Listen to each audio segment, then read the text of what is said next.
فقد قال الله تعالى في كلامه المجيد وفي فرقانه الحميد أعوذ بالله من الشيطان الرجيم بسم الله الرحمن الرحيم التائبون العابدون الحامدون السائحون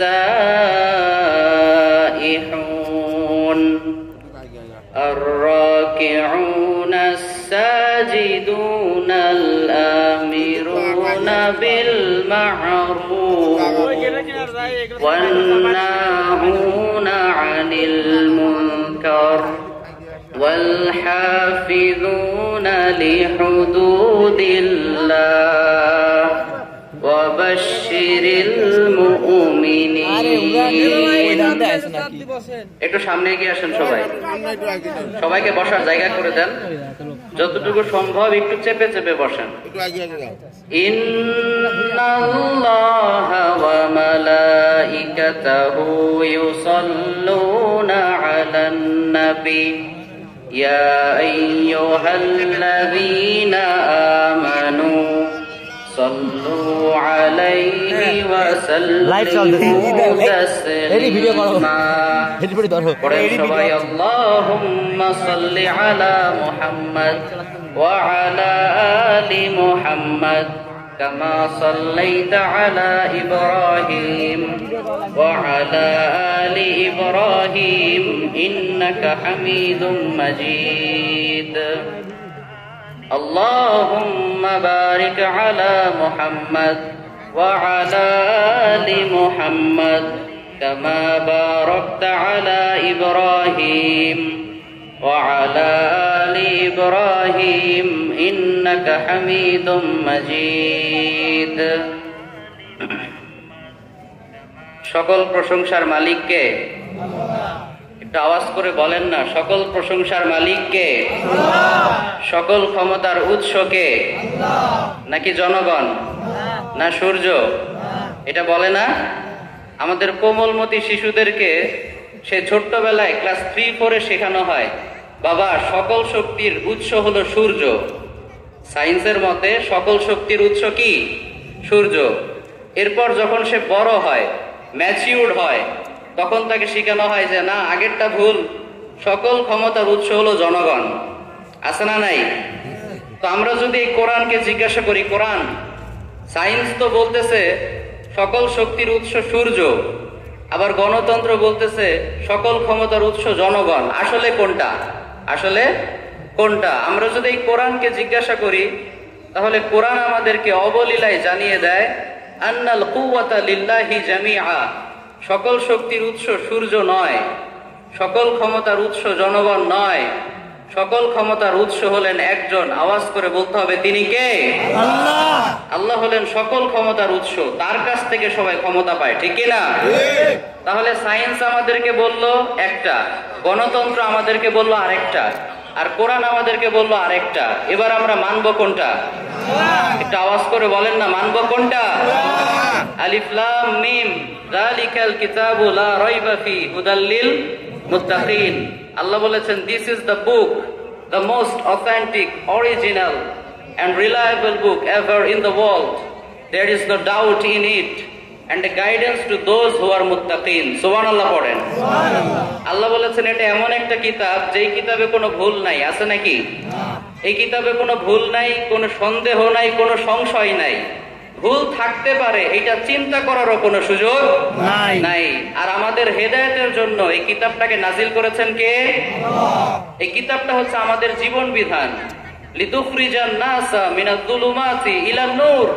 আল্লাহ তাআলা এই কিতাবটা নাজিল করেছেন আমাদেরকে অন্ধকার থেকে বের করে আলোর দিকে নিয়ে যাওয়ার জন্য, হক এবং বাতিলের মাঝে পার্থক্য করে দেওয়ার জন্য, অজ্ঞতা, মূর্খতা, জাহালাত এগুলোকে দুমড়ে মুচড়ে শেষ করে দিয়ে সঠিক পথ দেখানোর জন্য। আওয়াজ করে বলতে হবে, ঠিক কিনা? এজন্য এই কোরআনটা হচ্ছে আমাদের প্রবলেম সলভিং মেথোডোলজি। আমরা যদি জীবন চলার পথে কোনো সমস্যায় পড়ে যাই, প্রথমে কোথায় সার্চ করি? গুগলে। কোনো সমস্যায় পড়ে গেলে প্রথমে সার্চ করি কি? গুগলে, চ্যাট জিপিটিতে, ইউটিউবে। আমরা প্রথমে সার্চ করি কোথায়? এই কোরআনে আমরা যেটা পাবো সেটাই আমাদের কাছে ফাইনাল। পুরো বিশ্বের সবাই যদি একটা বলে আর কোরআন আমাদেরকে আরেকটা বলে, ওদের কথা গোনার টাইম আমাদের নাই। আওয়াজ করে বলতে হবে ঠিক কিনা? ঠিক। মা ফাররাতনা ফিল কিতাবি মিন শাই। আল্লাহ বললেন এটা এমন একটা কিতাব যে কিতাবে কোনো কিছুই আমি আলোচনা করতে বাদ রাখি নাই। সুবহানাল্লাহ পড়েন। সুবহানাল্লাহ। তিবিয়ানাল লিকুল্লি শাই। আমাদের জান্নাতে যাওয়ার জন্য, জাহান্নাম থেকে বাঁচার জন্য, মানব জীবনের সমস্যা সমাধানের জন্য যা যা প্রয়োজন সবকিছু এই কোরআনে নাজিল করেছেন কে? তাহলে এই কোরআনটাই আমাদের জীবন বিধান। এই কোরআনে আমরা যেটা পাবো সেটাই ফাইনাল হিসেবে মেনে নিব। রাজি আছেন ইনশাআল্লাহ? আর একটু জোরে বলতে হবে ইনশাআল্লাহ। তাহলে আসেন আরেকবার আমরা প্রশ্ন উত্তর করি। সকল প্রশংসার মালিক কে? সকল ক্ষমতার উৎস কে? পেছনের ভাইরা আপনারা কি একমত না? সকল ক্ষমতার উৎস কে? আল্লাহ। কেউ যেটা পারে না পারে কে? আল্লাহ। কেউ যেটা দেখে না দেখে কে? কেউ যেটা শোনে না শোনে কে? আল্লাহ। সে আল্লাহর জন্য আমরা সবাই পড়ছি কালিমাতুশ শুকর আলহামদুলিল্লাহ। আমরা পড়ছি রব্বানা লাকাল হামদ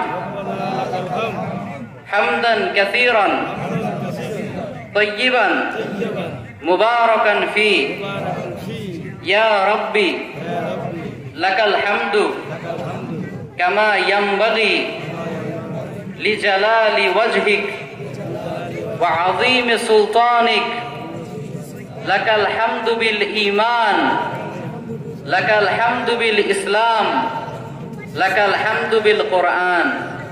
প্রশংসা করলাম কার? সব সময় প্রশংসা করব কার? খাওয়ার সময়, ঘুমানোর সময়, টিভি দেখার সময়।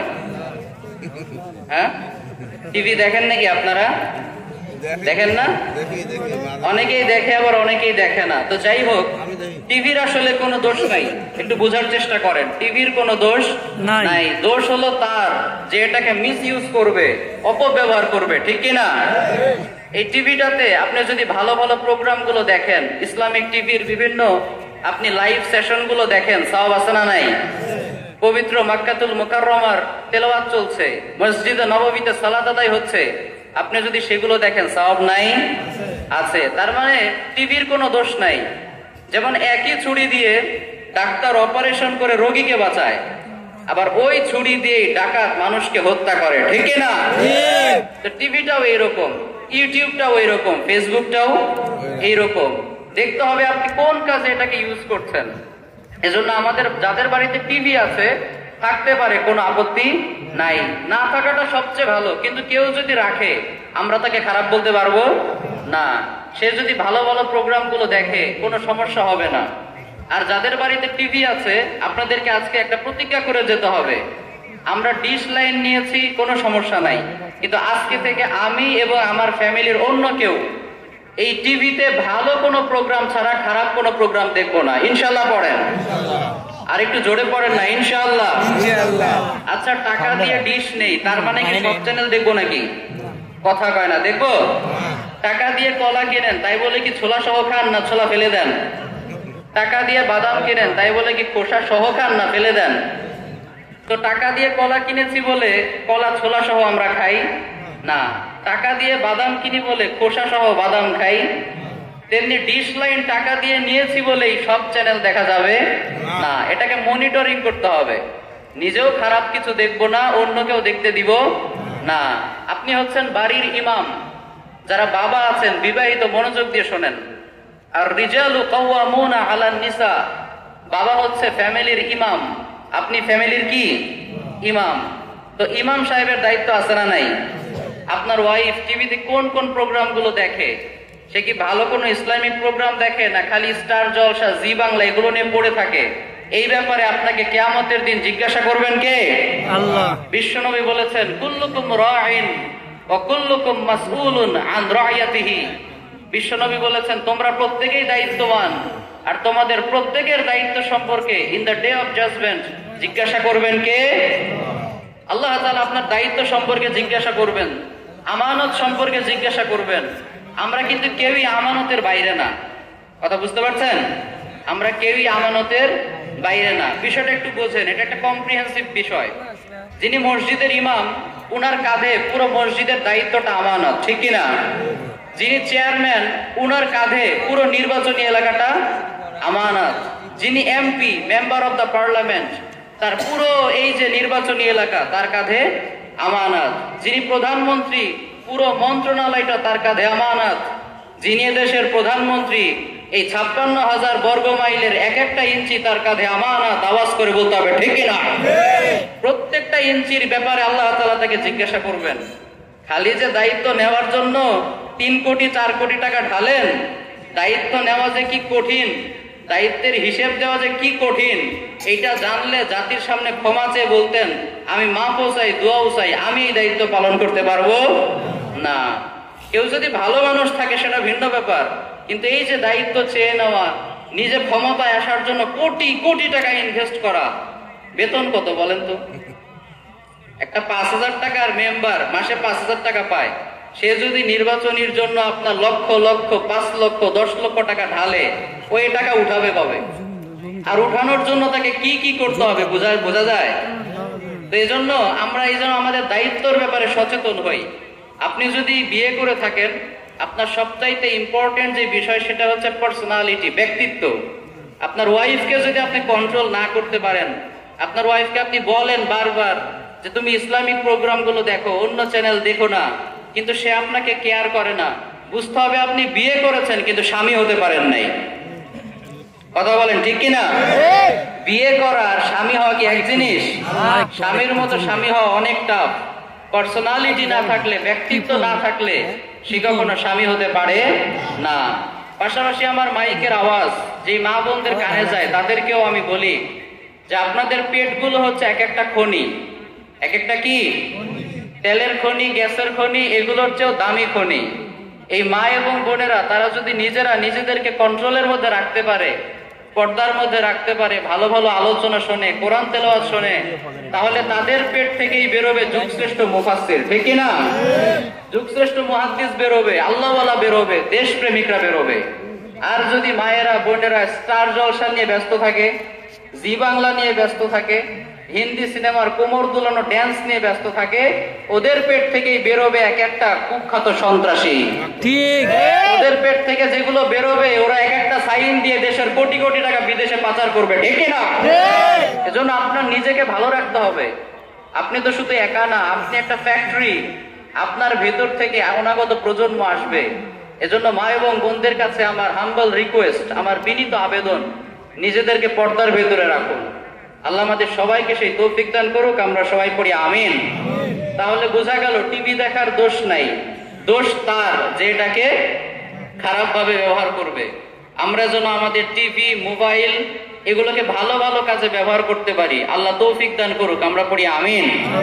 কিন্তু যদি এমন হয়, বিষয়টা বুঝে নেন, কিন্তু যদি এমন হয় যে আপনি টিভি নিয়েছিলেন, ডিশের লাইন নিয়েছিলেন ভালো ভালো প্রোগ্রাম দেখার জন্য, শেখ সুদাইসের তেলাওয়াত শোনার জন্য, কিন্তু টিভি নেওয়ার কয়েকদিন পরেই আপনি বিভিন্ন রকমের হিন্দি সিরিয়াল দেখা শুরু করে দিলেন, তাহলে টিভি দেখা আপনার জন্য জায়েজ হবে না।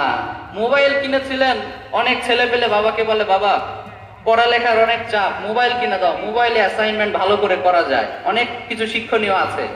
ঠিক আছে, ভালো কথা, কিন্তু ওই পড়ালেখার নাম করে স্মার্টফোন কেনার পর যদি ও ড্যান্স করা দেখে, পাপ আছে না নাই? যেই ছেলে নিজেকে কন্ট্রোল করতে পারে না, তার জন্য মোবাইল ব্যবহার করা জায়েজ নাই। এজন্য আমরা যেন এগুলোকে ভালো কাজে ব্যবহার করি। আল্লাহ আমাদেরকে সেই তৌফিক দান করুক। আমরা সবাই পড়ি আমিন। আমিন। আরো জোরে পড়তে হবে আমিন। আপনারা কেমন আছেন সবাই? আওয়াজ শুনে তো মনে হয় না সবাই ভালো আছেন। শীত লাগতেছে নাকি? খুব লাগতেছে না? ইমানের জজবাতে আমরা গরম হয়ে আছি, ঠিক কিনা? তো এই যে আপনারা এখন যেভাবে আছেন, শেষ পর্যন্ত থাকবেন তো ইনশাআল্লাহ? আর ওই যে এগুলা খুব দাঁড়ায় দাঁড়ায় কষ্ট করে শুনতেছে, সমস্যা নাই, কিন্তু যাওয়া যাবে না। তোমাদের জন্য কিন্তু অনেক কথা আছে। শীতকালের অনেক স্পেশাল মেসেজের দরকার আছে না নাই? একটু ওয়েট করো, আস্তে আস্তে আসবো ইনশাআল্লাহ। আজকের এই যে প্রোগ্রামটা রাজাপুর উত্তরপাড়া জাবালে নূর ইসলামিয়া মাদ্রাসার উদ্যোগে আয়োজিত। আপনাদের মাদ্রাসার নামটা কিন্তু খুবই চমৎকার। জাবালে নূর মানে কি জানেন? কেউ জানেন কি জাবালে নূর মানে কি? আলোর পাহাড়, আলোর পাহাড়। এটা কিন্তু একটা ঐতিহাসিক জায়গা, সৌদি আরবের হেজাজ অঞ্চলে এটা রয়েছে। এই জাবালে নূর নামক পর্বতে একটা গুহা আছে, সেই গুহাটার নাম হচ্ছে হেরা গুহা। ওই হেরা গুহাতে গিয়ে বিশ্বনবী নবুয়ত প্রাপ্তির পূর্বে ধ্যানে মগ্ন থাকতেন, ফিকির করতেন কি করে সমাজের জাহালাতকে দুমড়ে মুচড়ে শেষ করে দেওয়া যায়, কি করে ন্যায় প্রতিষ্ঠা করা যায়। ওই হেরা গুহাতে গিয়ে উনি চিন্তা মগ্ন থাকতেন। হুট করে একদিন জিবরাইল আলাইহিস সালাম তার কাছে এসে পড়লো, এসে বলে, ইয়া মুহাম্মদ ইকরা, হে মুহাম্মদ পড়ো। আল্লাহর হাবিব বললেন, মা আনা বিকারি, আমি পড়তে পারি। কথা বলে না, আমি পড়তে পারি না। আবার বলে, ইকরা, পড়ো। আল্লাহর হাবিব আবার বললেন, আমি তো পড়তে পারি না। 3 নম্বর বার আবার বললেন, পড়ো। আল্লাহর হাবিব বললেন, আমি পড়তে পারি না। এবার সাইয়েদনা জিবরাইল আলাইহিস সালাম আমাদের প্রিয় হাবিব সাল্লাল্লাহু আলাইহি ওয়াসাল্লামকে জাপটে ধরলেন। বিশ্বনবী বললেন, হাত্তা বালাগা মিন্নি আল জুহদু। সাইয়েদনা জিবরাইল আমাকে এমন ভাবে চাপ দিলেন, আমার খুব বেশি কষ্ট হয়ে গেল। এখান থেকে দলিল পাওয়া যায়, শিক্ষকরা চাইলে ছাত্রদের ভালোর জন্য তাকে প্রহার করতে পারে, ঠিক কি না? যেদিন থেকে মারা উঠে গিয়েছে, প্রহার করা, শাসন করা উঠে গিয়েছে, সেদিন থেকেই বাচ্চাগুলো ভালো আলেম না হয়ে, ভালো জ্ঞানী ব্যক্তি না হয়ে এক একটা রাজাকার, এক একটা সন্ত্রাসীতে পরিণত হয়েছে, ঠিক কি না? এজন্য শিক্ষকের শাসন লাগবে, গার্ডিয়ানের শাসন লাগবে, শিক্ষকেরও শাসন লাগবে। আমরা ছোটবেলায় আমাদের বাবা মারা বলতো উস্তাদদেরকে, উস্তাদ হাড্ডি আমার গোস্ত আপনার, হাড্ডি আমার গোস্ত আপনার।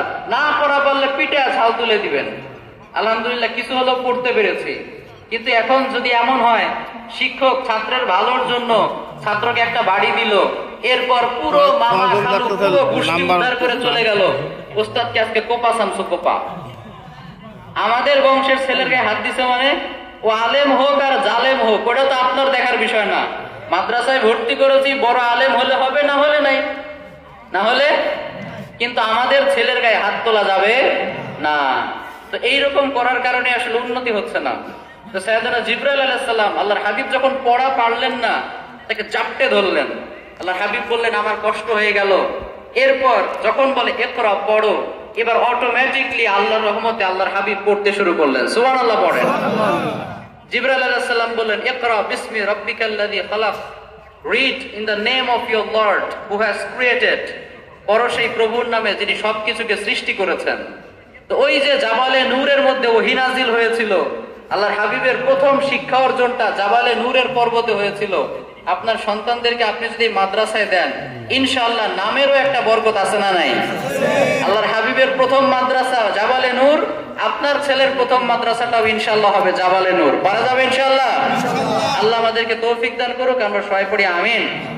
প্রধান অতিথি হিসেবে আছেন আলহাজ অধ্যক্ষ মাহতাবউদ্দিন বিশ্বাস সাহেব। কেউ নেই, আসেনি না, ব্যস্ততার কারণে আসতে পারিনি, অসুস্থ। আল্লাহ তাকে দ্রুত সুস্থতা দান করুক, আমরা সবাই পড়ি আমিন। কি তোমাদের কি খালি আনসান আনসান করে? হ্যাঁ, হুজুর কখন বিয়ের কথা বলবে? হ্যাঁ, তোমরা কি খালি শোনা লাগবে না? অবশ্যই সবকিছু ইনশাআল্লাহ। সভাপতিত্ব করবেন জনাব মোহাম্মদ গোলাম রব্বানী সাহেব। নাকি উনি অসুস্থ, আচ্ছা চলে গেছে। যাই হোক, আলহামদুলিল্লাহ এখানে অনেকের নাম আছে, সবগুলো পড়তে গেলে আর আলোচনা হবে না। আর সাহিবুল বাইতি আদরা বিমা ফি, আরবিতে একটা উক্তি রয়েছে, বাড়িওয়ালাই ভালো জানে বাড়ির খবর, ঠিক কিনা? এই যাদের নাম আছে, আমার চেয়ে ভালো চিনে কারা? এখন আমি যদি বলি যে উনি অনেক ভালো মানুষ, এই সেই, আপনি মনে মনে বললেন হুজুর ছাই, উনি কিচ্ছু না, ওনার ক্যারেক্টার আমরা ভালো জানি। তো যাই হোক, যারাই এখানে আলোচনা করেছেন, অতিথি ছিলেন, আমরা সবার জন্য দোয়া করি আল্লাহ তাআলা যেন আমাদের সবাইকে কবুল এবং মঞ্জুর করে নেন। আমরা সবাই পড়ি আমিন। আরো জোরে পড়তে হবে আমিন। কাল কিয়ামতের কঠিন ময়দানে সূর্যটা যখন মাথার কাছে চলে আসবে, এই জমিনটা যখন তামাক জমিন হয়ে যাবে, সূর্যের প্রখর তাপে মাথার মগজগুলো নাক কান দিয়ে টপ টপ করে বেয়ে বেয়ে পড়তে থাকবে। যেই দিন বাবা ছেলেকে চিনবে না, ছেলে বাবাকে চিনবে না, পীর সাহেব মুরিদকে চিনবে না, মুরিদ পীর সাহেবকে চিনবে না, সেই কঠিন ময়দানে যেন আল্লাহ তাআলা এই মাহফিলটাকে আমাদের নাজাতের ওসিলা হিসেবে কবুল করেন। আমরা সবাই পড়ি আমিন। আরো জোরে পড়তে হবে আমিন। তো এই পর্যায়ে আমরা সরাসরি মহাবিশ্বের মহাবিশ্বয় মহাগ্রন্থ আল কোরআনুল কারীম থেকে কথা শুনবো ইনশাআল্লাহ। শেষ পর্যন্ত থাকবেন তো ইনশাআল্লাহ? আল্লাহর হাবিব বলেছেন, খুতাবুকুম তাওয়িলা ওয়া সালাওয়াতুকুম কাসীরা। One of the minor signs before the day of judgment, your Islamic lectures will be longer and your salah will be shorter. কিয়ামতের আগে তোমাদের নামাজগুলো সংক্ষিপ্ত হয়ে যাবে আর আলোচনাগুলো দীর্ঘ হয়ে যাবে। আচ্ছা বলেন তো, বাংলাদেশে এই কিয়ামতের আলামতটা আছে না নাই? কথা বলেন না কেন, আছে না নাই? অনেক জায়গায় দেখবেন রাত ভর তাফসীর চলে, এরকম আছে না? কিন্তু অধিকাংশ শ্রোতারা ফজরের নামাজটাই পড়ে না। ওই তাফসীর দিয়ে কি হবে? শত শত না হাজার হাজার লক্ষ লক্ষ মানুষ তাফসীর শুনছে, ফজরের নামাজটাই যদি না পড়ে, এই মাহফিল দিয়ে কি আমরা পরকালে নাজাত পাবো? না। এজন্য আমরা আলোচনা যতটুকুই শুনি মনোযোগ দিয়ে শুনবো এবং মানার উদ্দেশ্যে শুনবো ইনশাআল্লাহ। পড়েন। তো আজকে আমরা যে সূরা থেকে কথা শুনবো সেই সূরার নাম হচ্ছে সূরাতুত তাওবা। সূরাটার নাম কি? আপনারা অনেকক্ষণ আলোচনা শুনতে শুনতে মনে হয় ঝিমায় গেছেন। আমরা আলোচনা শুরুর পূর্বে 3টা তাকবীর দিব। কয়টা? প্রথমে দিব বিবাহিতরা, পরে দিব অবিবাহিতরা। পারা যাবে? দেখি বিবাহিতদের জোর বেশি না অবিবাহিতদের জোর বেশি, দেখা যাবে ইনশাআল্লাহ। চ্যালেঞ্জ অ্যাকসেপ্ট করছেন তো সবাই? আচ্ছা দেখি তোমাদের ক্ষমতা। দাঁড়াও, আগে বিবাহিতরা 3টা তাকবীর দেন। লিল্লাহি তাকবীর। অবিবাহিতরা সাবধান। লিল্লাহি তাকবীর, লিল্লাহি তাকবীর। এইবার অবিবাহিতরা 3টা তাকবীর দিব। পারা যাবে তো ইনশাআল্লাহ? বিবাহিত ভাইদেরকে কিন্তু হারিয়ে দিতে হবে। আল্লাহ বলেছেন, ওয়া রাব্বাকা ফাকাব্বির, glorify the name of your lord. তোমার রবের নামের তাকবীর দাও, বরত্ব ঘোষণা করো। আজকে আমরা এমন তাকবীর দিব যেন পুরো প্যান্ডেল কেঁপে ওঠে ইনশাআল্লাহ। লিল্লাহি তাকবীর। মাশাআল্লাহ। আপনার এক একটা ছেলে পেলে এরা বাঘের বাচ্চা, ঠিক কি না? লিল্লাহি তাকবীর, লিল্লাহি তাকবীর। মাশাআল্লাহ, অনেক জোর আছে। আচ্ছা তোমরা অবিবাহিত কারা কারা দেখি একটু হাত তোলো তো। হাই আল্লাহ, তোমরা সবাই মিসকিন, তোমাদের বিয়েটি হয় নাই। শীতকাল চলে আসছে, এখনো বিয়ে করতে পারো নাই। হাই রে আল্লাহ, বিয়ে দেয় না। তারাও তোমাদের বিয়ের ব্যবস্থা করে দিচ্ছে ইনশাআল্লাহ। অশান্তি না? সাইয়েদনা আদম আলাইহিস সালামকে আল্লাহ তাআলা জান্নাতে এত কিছু দিয়েছিলেন, কিন্তু যতক্ষণ না পর্যন্ত তার স্ত্রী ছিল মন ভালো লাগে না। যেই হাওয়া আলাইহিস সালামকে আল্লাহ সৃষ্টি করে দিলেন, সাথে সাথে আদম আলাইহিস সালামের মন খুশি হয়ে গেল। সুবহানাল্লাহ পড়েন। তা আমরা তো তারই সন্তান, ঠিক কি না? হাতে আইফোন থাকুক, R15 থাকুক, বউ না থাকলে তো ভালো লাগে না। এজন্য শীতকাল হচ্ছে বিয়ে করার জন্য একেবারে পারফেক্ট টাইম। কথা বলতে হবে, ঠিক কি না? শীতকালে একা থাকাতে কি কষ্ট ভাই, সিঙ্গেলরাই ভালো করে বোঝে। তোমার বাবা শুনতেছে? ভেতরে আসো, ভেতরে আসো। আচ্ছা এই যে শীতকাল, তাহলে প্রথম কথা ফাইনাল, এই শীতকালে বিয়ে করতে হবে ইনশাআল্লাহ। এমনিতেই তো রাত কাটে না, শীতের এই যে দীর্ঘ রাত সিঙ্গেল অবস্থায় কাটানো যাবে? এজন্য তাড়াতাড়ি বিয়ে করতে হবে। কি করতে হবে? কথা কয় না, কি করতে হবে? বিয়ে করতে হবে। আর শীতকালে বিয়ে করলে কিন্তু অনেক লাভ, জানো? শীতকালে বিয়ে করলে অনেক লাভ। 3টা লাভ পাওয়া যাবে। এই শব্দ করা যাবে, একটু মনোযোগ দিয়ে শোনো আগে। শীতকালে বিয়ে করলে প্রধানত 3টা লাভ আছে। 1 নম্বর লাভ হচ্ছে শীতকালে এই যে রাত, দীর্ঘ রাত, তোমার ওয়াইফ থাকলে দেখবা কোন দিকটা কেটে গেছে তুমি বুঝতেই পারো নাই, ঠিক কি না? দ্বিতীয়, এই দাঁড়াও দাঁড়াও, কথা তো খেয়ে হারিয়ে যাবে। দ্বিতীয় যেই লাভ, এই মনোযোগ দিয়ে শোনেন, দ্বিতীয় যেই লাভ, এই যে শীতকালে এমনিতেই সবার ছুটি থাকে না ডিসেম্বরে? কথা বলেন না, ছুটি থাকে কি থাকে না? তো এমনিতেই ডিসেম্বরের শেষের দিকে ছুটি থাকে, এর উপর যদি আবার বিয়ের জন্য এক্সট্রা কিছু ছুটি নেওয়া যায়, মোটামুটি 1-1.5 মাসের মতো একটা সময় ইচ্ছা মতো বউয়ের সাথে ঘোরা যাবে, ঠিক কিনা বলেন? আবার এই শীতকালে কিন্তু হানিমুন প্যাকেজ অনেক ফ্রি থাকে, অনেক কম বাজেটে থাকে। বিয়ের পরে হানিমুনের দরকার আছে না? আছে না নাই? তো অনেক ভালো ভালো দেশে, যেমন ইন্দোনেশিয়ার বালি একটা জায়গা আছে, কাশ্মীর আছে, থাইল্যান্ড আছে, বিয়ের পর যদি হানিমুনে যেতে চাও অনেক কম টাকায় ওই প্যাকেজ গুলো দিয়ে দেয়, আলহামদুলিল্লাহ। এজন্য এই শীতকালে আমরা বিয়ে করব ইনশাআল্লাহ। আর যারা গার্ডিয়ান আসছেন, এই গার্ডিয়ানদের উদ্দেশ্যে একটা কথা শোনেন। আপনার ছেলেকে যদি বাঁচাতে চান, চরিত্র হেফাজত করতে চান, ও বিয়ে করতে না চাইলেও বিয়ে দিয়ে দেন।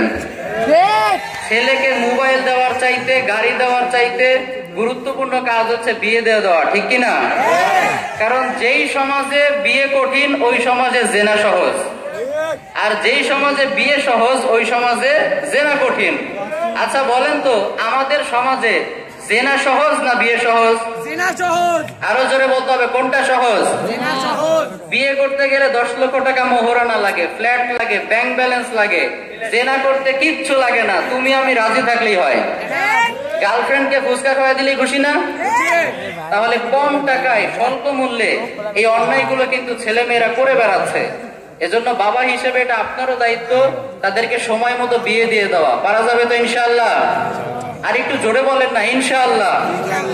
অনেক বাবা মা ভয় পায় যে আমার ছেলেকে বিয়ে দিব, বউরে কি খাওয়াবে? বলে বলে এটা বলে না, ছেলেকে যে বিয়ে দিব বউকে কি খাওয়াবে? আঙ্কেল আপনি জানেনই না, আপনার ছেলে তলে তলে 2-3টা গার্লফ্রেন্ড চালায়, ওদেরকে নিয়মিত ফ্লেক্সি লোড করে দেয়, বিভিন্ন দিবসে ওদেরকে বিভিন্ন গিফট দেয়, ঠিক কিনা? আর আপনি যদি বিয়ে দিয়ে দেন তখন আর মনটা এক জায়গায় স্থির হয়ে যাবে। এক জায়গায় কি হয়ে যাবে? স্থির হয়ে যাবে। তখন আর সে গার্লস কলেজের সামনে গিয়ে ভিড় জমাবে না। তখন তার মাথায় থাকবে যে আমার তো বিয়ে হয়ে গেছে, এখন আমাকে কাজ করতে হবে। কি করতে হবে? কাজ করতে হবে। এজন্য রিজিকের টেনশন করবেন না। যুবক ভাইদেরকে আমি বলি, এই শোনো, এই একটু মনোযোগ দিয়ে শোনো। যুবক ভাইদের উদ্দেশ্যে আমি একটা কথা বলছি, বিয়েটা কখনো ভয় পাবে না, কখনো এটা মনে করবে না যে বিয়ে করলে বউকে কি খাওয়াবো। আরে তুমি কি রাজ্জাক না রাজ্জাক উপরে? কথা বলে না, রাজ্জাক কোথায়? রাজ্জাক কি আমরা? আমরা কি আমাদের রিজিকের ব্যবস্থা করতে পারি? আমরা সর্বোচ্চ চেষ্টাটুকু করতে পারি, কিন্তু রিজিক দেয় কে? আল্লাহ। তোমার বউ যে তোমার ঘরে আসবে, সে কিন্তু তার রিজিক নিয়েই তোমার কাছে আসবে, ঠিক কিনা? আর আল্লাহ বলেছেন ইউগনিহিমুল্লাহু মিন ফাদলি, অবিবাহিতরা যদি বিবাহ করে নিজের চরিত্র হেফাজতের জন্য, আমি আল্লাহ নিজ গুণে তাদেরকে ধনী বানিয়ে দেব। সুবহানাল্লাহ পড়েন। আমার বিয়ে হয়ে গেছে প্রায় 1 বছরের মতো হয়ে গেল। তো এই দীর্ঘ এক্সপিরিয়েন্সের আলোকে তোমাদেরকে আমি একটা কথা বলি, বউ ছাড়া জীবন কোনো জীবনই না, এটা কোনো জীবনের মধ্যেই পড়ে না ভাই, তাই না? যার বউ নাই সেই বোঝে বউ না থাকার কি যন্ত্রণা, ঠিক কিনা বলেন? আমি যখন বিয়ে করতে যাই অনেকে আমাকে ভয় দেখাইছে যে কেবল একটা ছোট্ট একটা মাদ্রাসায় চাকরি নিয়েছি, কেবল পড়াশোনা শেষ, কি খাওয়াবি বউরে? আমি বলছি খাওয়াবো আমি না, খাওয়াবে কে? আলহামদুলিল্লাহ বিয়ে করে ফেলেছি। আগে মাসে যেটা কামাতাম আলহামদুলিল্লাহ 1 সপ্তাহতে ওটা কামায় ফেলে এখন। আলহামদুলিল্লাহ পড়বেন না? এই রিজিকটা দিয়েছেন কে? একটু বলেন না ভাই, রিজিক দিয়েছেন কে? রিজিকটা অনেকটা ট্যাঙ্কির পানির মতো। কিসের মতো? কথা বলে না, কিসের মতো? ট্যাঙ্ক চেনেন না? ট্যাঙ্ক, পানির ট্যাঙ্ক। ওই ট্যাঙ্কে আপনি যতগুলো ট্যাপ লাগাবেন তত দিক থেকে পানি বের হবে। তো এতদিন মনে করেন আমার ওয়াইফের যে রিজিকটা ছিল ওইটা আল্লাহ তার বাবার ওই লাইন দিয়ে দিত। যখন আল্লাহ দেখে যে এখন তার ওখানে নাই, এখন মুহাম্মদের কাছে চলে আসছে, আল্লাহ বলে তাহলে লাইন চেঞ্জ কর, বাপেরটা এখন স্বামীর হাতে দে, ঠিক কিনা? এতদিন যে রিজিকটা ওনার বাবার কাছে আসতো, ওই রিজিকটা আল্লাহ এখন আমার মাধ্যমে তাকে খাওয়ায়। এজন্য বিয়েতে কোনো ভয় নাই ইনশাআল্লাহ। সময় হয়ে গেলে যদি পাত্রী যোগ্য হয়, আর সে মেয়েদের ক্ষেত্রে পাত্র যদি যোগ্য পাওয়া যায়, দিনদার হয়, আমরা বিয়ে দিয়ে দিব ইনশাআল্লাহ। পড়েন আর একটু জোরে বলেন ইনশাআল্লাহ। এখানে ছেলের বাবা কারা কারা আসছেন দেখি একটু হাত তুলেন। তোলেন, ভয় নাই, ভয় নাই, টাকা পয়সা চাবো না, ভয় নাই। ছেলের বাবারা হাত তোলেন, তোলেন তোলেন তোলেন। ছেলের বাবা হাত তোলেন, বলেন আল্লাহ। কথা বলে না, বলেন আল্লাহ আমার ছেলেকে সময় মতো বিয়ে দিয়ে দিব, তুমি তৌফিক দাও। হাত নামান। মেয়ের বাবা কারা কারা দেখে হাত তোলেন। আরে তোলেন ভাই, ভয় পান কেন? আল্লাহর উপর ভরসা ইনশাআল্লাহ। হাত তোলেন, বলেন আল্লাহ, বলেন আল্লাহ আমার মেয়েকে সময় মতো বিয়ে দিয়ে দিব, তুমি তৌফিক দাও, আমিন। হাত নামান। এবার যারা বিয়ে করো নাই তারা হাত তুলো। ওই যে 2 হাত তুলে। বিয়ের কি পরিমাণ প্রয়োজন বুঝতে পারছেন? মানুষ 1 পায়ে খাড়া হয়, ও 2 পায়ে খাড়া। ওর বাবা থাকলে এখানে দেখে নেন ভালো করে, এই ছেলেটার আগে বিয়ে দেওয়া লাগবে। যারা সিঙ্গেল আছো বলো আল্লাহ, তোমাদের বিয়ে হবে না, তোমাদের সাউন্ড পৌঁছাবেই না। বলো আল্লাহ আল্লাহ, সময় মতো বিয়ে করতে চাই। বাপ মা বুঝে না, বোঝার তৌফিক দাও। আমার বিয়েতে 1 টাকাও যৌতুক নিব না, আল্লাহ কবুল করো, আমিন। মাশাআল্লাহ, হাত নামান।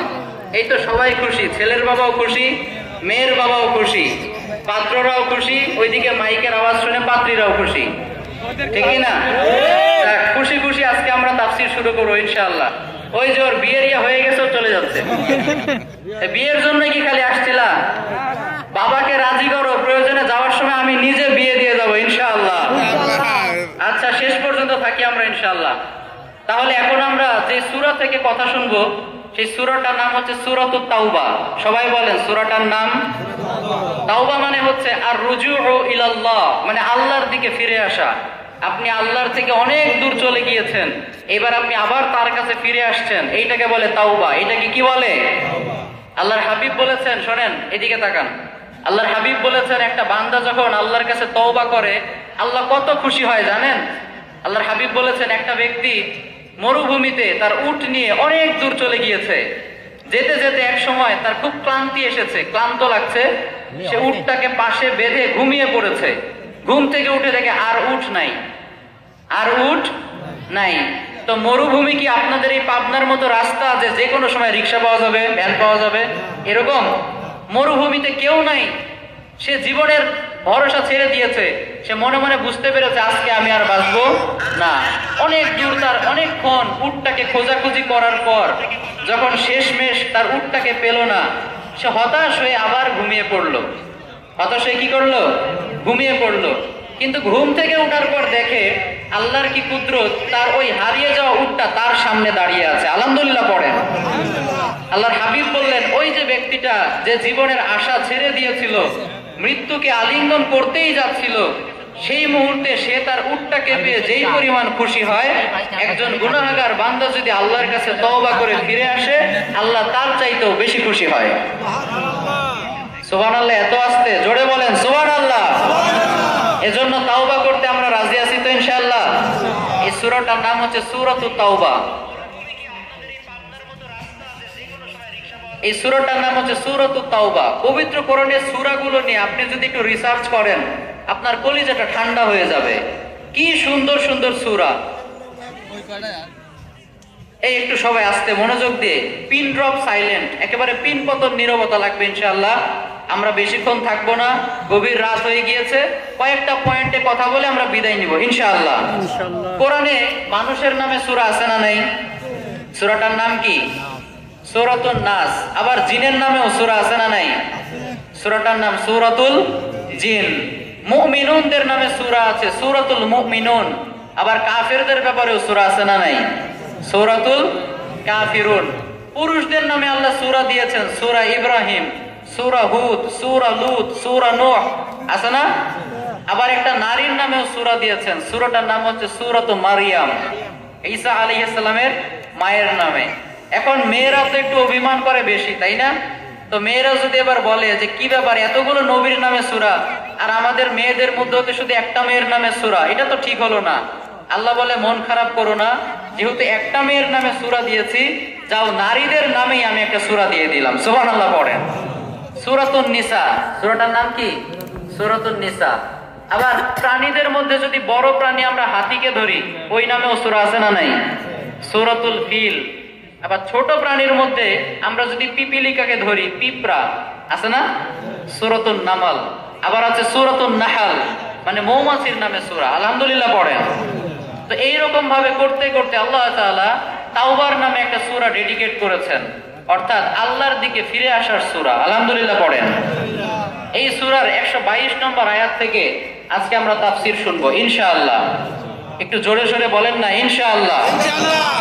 আসলে সত্যি কথা বলতে কি ভাই, আমরা কিন্তু তাফসীরের যোগ্য না, আমরা তাফসীরের যোগ্য না। তাফসীর তো করতেন আমাদের কোরআনের পাখি আল্লামা দেলোয়ার হোসেন সাঈদী, ঠিক কি না? যার তাফসীর শোনার জন্য লোকজন পঙ্গপালের মতো মাইল পর মাইল, শত শত মাইল হেঁটে যেত, ঠিক কি না? তার যখন তাফসীর আমরা তো সরাসরি শুনতে পাই নাই, ইউটিউবে এখনো যখন আমরা তাফসীর শুনি মনে হয় যে এই লোকটা তো মারা যেতে পারে না।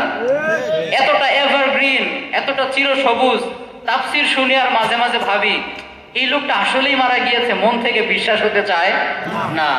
যখন তাফসীর করার সময় তার দিকে একবার তাকাই, তার যে মুনশিয়ানা স্টাইল, তার যে কথা বলার ধরন, তার যে বোঝানোর যোগ্যতা, তার যে সুরের ঝংকার, তেলাওয়াত দেখলে, তাফসীর শুনলে মনে হয় হাশা লিল্লাহ মা হাযা বাশারা ইন হাযা ইল্লা মালাকুন কারীম। তাফসীর শুনলে মনে হয় আল্লাহ, এটা তো মানুষ না, এটা সাক্ষাৎ ফেরেশতা, ঠিক কি না? এত ভালো মানুষ পৃথিবীতে থাকতে পারে, এত বড় মুফাসসির আমাদের বাংলাদেশে, আল্লাহু আকবার। আল্লাহ কি নিয়ামত দিয়েছিলেন, কিন্তু জালেমের শিকার হয়ে, জুলুমের শিকার হয়ে আমরা অনেক বছর তার কোরআনের তাফসীর থেকে মাহরুম থেকেছিলাম, ঠিক কি না? কিন্তু তার কোরআনের তাফসীর বন্ধ করেও কি তার এই মান সম্মান খ্যাতিকে তারা থামিয়ে রাখতে পেরেছে? আরো যত দিন যাচ্ছে তার সুঘ্রাণ আরো বাড়ছে, তার পুরো আলোচনা, তার যোগ্যতার সম্পর্কে বিশ্বের সবাই এখন আস্তে আস্তে জানছে। আলহামদুলিল্লাহ পড়েন। আমরা আমাদের প্রিয় মুফাসসিরের জন্য দোয়া করি, নব্বারাল্লাহু মারকাদাহু ওয়া জাআলাল ফিরদাউসা মাসওয়াহু। আল্লাহ, তুমি আমাদের প্রিয় মুফাসসিরকে জান্নাতুল ফিরদাউস দান করো। মানুষ হিসেবে ভুল ত্রুটি থাকতেই পারে, সব ভুল ত্রুটি মাফ করে তুমি তোমার এই গোলামকে তোমার কাছে একটা জায়গা করে দিও। আর একটু জোরে পড়েন না আমিন। এছাড়াও তাফসীর করতেন আমাদের প্রিয় মুফাসসির ডক্টর মিজানুর রহমান আজহারি, কথা বলেন ঠিক কি না? তার এক একটা তাফসীর মাহফিলে 10 লক্ষ 12 লক্ষ মানুষ হতো, তাই না? লোকজন পঙ্গপালের মতো ছুটে যেত। আপনাদের পাবনাতেও আসার কথা ছিল কিন্তু হয় নাই, এবার আসবে ইনশাআল্লাহ। এবার ঠেকাও, এবার কে ঠেকাবে আমরাও দেখবো, ঠিক কি না? এবার ঠেকাও, এবার আসবে ইনশাআল্লাহ। এবার আর লুকিয়ে লুকিয়ে আসতে হবে না, চুপে চাপে আসতে হবে না। আমাদের মুফাসসির আমাদের কাছে বীরের বেশেই আসবে ইনশাআল্লাহ। আবার যে হুজুররা ওনার বিরোধিতা করেছিল, ওনারা কি ওনার জায়গাটা নিতে পেরেছে? কথা বলে না, নিতে পেরেছে? ইউসুফ আলাইহিস সালামের ভাইয়েরা তাকে হিংসা করে কূপের মধ্যে ফেলে দিয়েছিল, কিন্তু ইয়াকুব আলাইহিস সালাম ইউসুফ আলাইহিস সালামকে যেই পরিমাণ ভালোবাসতেন, সেই ভালোবাসাটা কি অন্য কোনো ছেলে নিতে পেরেছিল? আল্লাহ যার যার ভালোবাসার যতটুকু রিজিক এটা দিয়ে দিয়েছেন। ভালোবাসা একটা রিজিক। ভালোবাসা কি? কথা বলে না, ভালোবাসাটা কি? টাকা পয়সাই কিন্তু খালি রিজিক না, ভালোবাসাটাও একটা রিজিক। আপনাকে যে মানুষ মন থেকে ভালোবাসে, এই রিজিকটা দান করেছেন কে? অনেক ছেলে অভিযোগ করে না, হুজুর আমি তো একজনকে খুব ভালোবাসি কিন্তু সে আমাকে ভালোবাসে। বুঝতে হবে ওই হৃদয়ে তোমার রিজিক। আমি এখন সব বাড়িতে যে খেতে পারবো, আপনি সব বাড়িতে যে খেতে পারবেন, কিন্তু আপনার রিজিক যেখানে আছে সেইখানে আপনাকে নিয়ে যাবে কে? এজন্য এগুলো নিয়ে মন খারাপ করা যাবে না। আল্লাহ যার যার রিজিক বন্টন করে দিয়েছেন, আমরা এগুলো নিয়ে সন্তুষ্ট থাকবো আলহামদুলিল্লাহ। তাহলে যারা তাফসীর করতেন তারা তো আমাদের মাঝে নাই। আমরা যারা ছোটখাটো বক্তা আছি কিছু, আপনাদেরকে কোরআনের কথা শোনানোর চেষ্টা করছি, আমাদের জন্য দোয়া করবেন। এই যে হুজুর পাশে বসে আছে, যারাই আমরা কোরআনের ময়দানে খেদমত করছি, আল্লাহ যেন আমাদেরকে তৌফিক দান করেন। সবাই পড়েন আমিন। আসলে কোরআনের তাফসীর করা এগুলো খুবই রিস্কি। এই যে রাতের বেলা যেতে হয়, আপনারা ডক্টর আব্দুল হাই মোহাম্মদ সাইফুল্লাহ ভাইয়ের নাম শুনছেন না? শুনছেন? কয়েকদিন আগে উনি অ্যাক্সিডেন্ট করেছেন, এখন আলহামদুলিল্লাহ অনেকটাই সুস্থ। তো এই যে রাতের পর রাত ছুটে বেড়াতে হয়, আজকে আপনাদের সামনে কথা বলছি, বাড়িতে ফিরতে পারবো কিনা কোনো গ্যারান্টি আছে? কোনো গ্যারান্টি নাই। আলোচনা শুরু করেছি, শেষ করতে পারবো কিনা কোনো গ্যারান্টি আছে? কোনো গ্যারান্টি নাই। তো আমরা হুজুরদেরকে মন থেকে ভালোবাসি, তাদের জন্য দোয়া করি, তাদের মাধ্যমে যেন আল্লাহ এই ইসলামের খেদমত দেন। আমরা সবাই পড়ি আমিন। আরো জোরে পড়তে হবে আমিন। তাহলে আমরা এই পর্যায়ে আসেন, সরাসরি মহাবিশ্বের মহাবিশ্বয় মহাগ্রন্থ আল কোরআনুল কারীম থেকে কথা শুরু করি। সূরা তাওবার 112 নম্বর আয়াত থেকে আমরা আজকে কথা শুনবো। কত নম্বর আয়াত?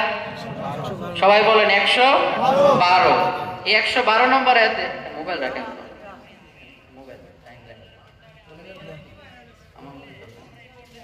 112 নম্বর আয়াতে আল্লাহ তাআলা মুমিন বান্দাদের 9টা গুণাবলী উল্লেখ করেছেন।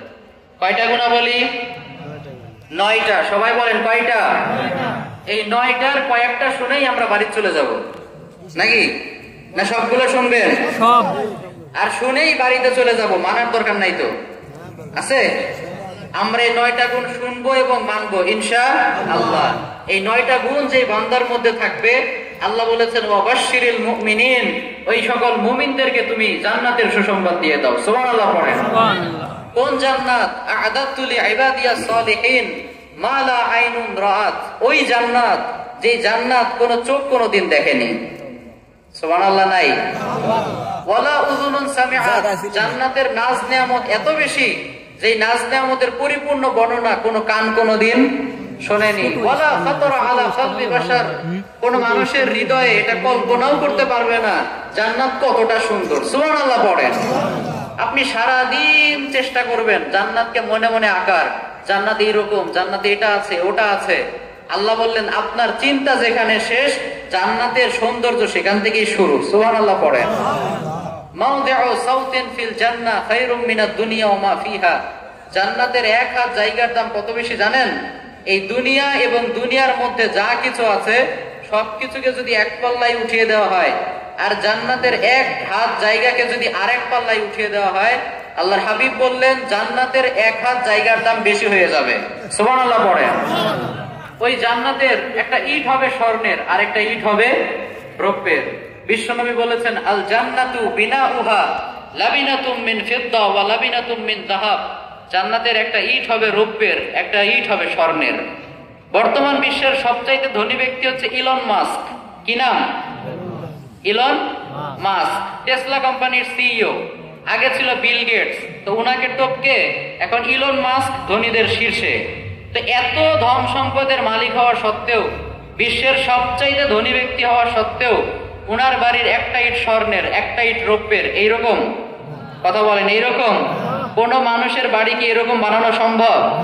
তাহলে সর্বশেষ যেই ব্যক্তিটা জান্নাতে যাবে, একটা আপনাদের মধ্যেকার রিক্সা চালক, দিন মজুরও যদি জান্নাতে যায়, সবার শেষেও জান্নাতে যায়, আল্লাহ তাকে এমন জান্নাত দান করবেন যেই জান্নাতের একটা ইট হবে স্বর্ণের, আর একটা ইট হবে রৌপ্যের। সুবহানাল্লাহ পড়েন। সর্বশেষ যেই ব্যক্তিটা জান্নাতে যাবে, সেই ব্যক্তির জান্নাতের সাইজটা হবে কমপক্ষে 10টা পৃথিবীর সমান। এই পাবনা সদরে 5 বিঘা জমি কেনার অবস্থা কি বুঝতে পারছেন? 5 বিঘা জমি পাবনা সদরে আপনি কিনতে গেলে পুরো জীবনের আপনার উপার্জন শেষ করে দিতে হবে, ঠিক কিনা? সারা জীবন কামাই রোজগার করেও আপনি পাবনা সদরে বা অন্য একটা জায়গায় 5 বিঘা জমি কিনতেই অবস্থা খারাপ হয়ে যাবে অনেকের। কিন্তু একটা দিন মজুরও যদি সর্বশেষও জান্নাতে যায়, ওর জান্নাতটা সাইজ কত বেশি? কমপক্ষে 10টা পৃথিবীর সমান। সুবহানাল্লাহ পড়েন। এজন্য আমাদের টার্গেট হচ্ছে ওই জান্নাত। আমাদের টার্গেট কি? আমরা কি দুনিয়ার এই খড়কুটো চাই না জান্নাত চাই? আওয়াজ করে বলেন না, খড়কুটো চাই না জান্নাত চাই? বিশ্বনবী বলেছেন জান্নাতের মধ্যে যদি, এদিকে শোনেন, জাহান্নামীদের মধ্যে হতে যেই ব্যক্তিটা পৃথিবীতে সবচাইতে সুখে ছিল, সবচাইতে সুখে ছিল, নাজ নেয়ামতের কোনো কমতি ছিল না জাহান্নামীদের মধ্য থেকে, সেই ব্যক্তিটাকে যদি জাহান্নামে একবার চুবানো হয়, জাহান্নামের মধ্যে 1 সেকেন্ড ঢুকিয়ে শুধু একবার চুবানো হয়, এরপর তাকে জিজ্ঞাসা করা হবে হাল রাআইতা খায়রান কাত্তু, তুমি কি জীবনে কোনোদিন সুখ অনুভব করেছিলে? তখন সে বলবে লা ওয়াল্লাহ, আল্লাহ তোমার কসম করে বলি জীবনে আমি সুখ পাই নাই। Can you imagine that?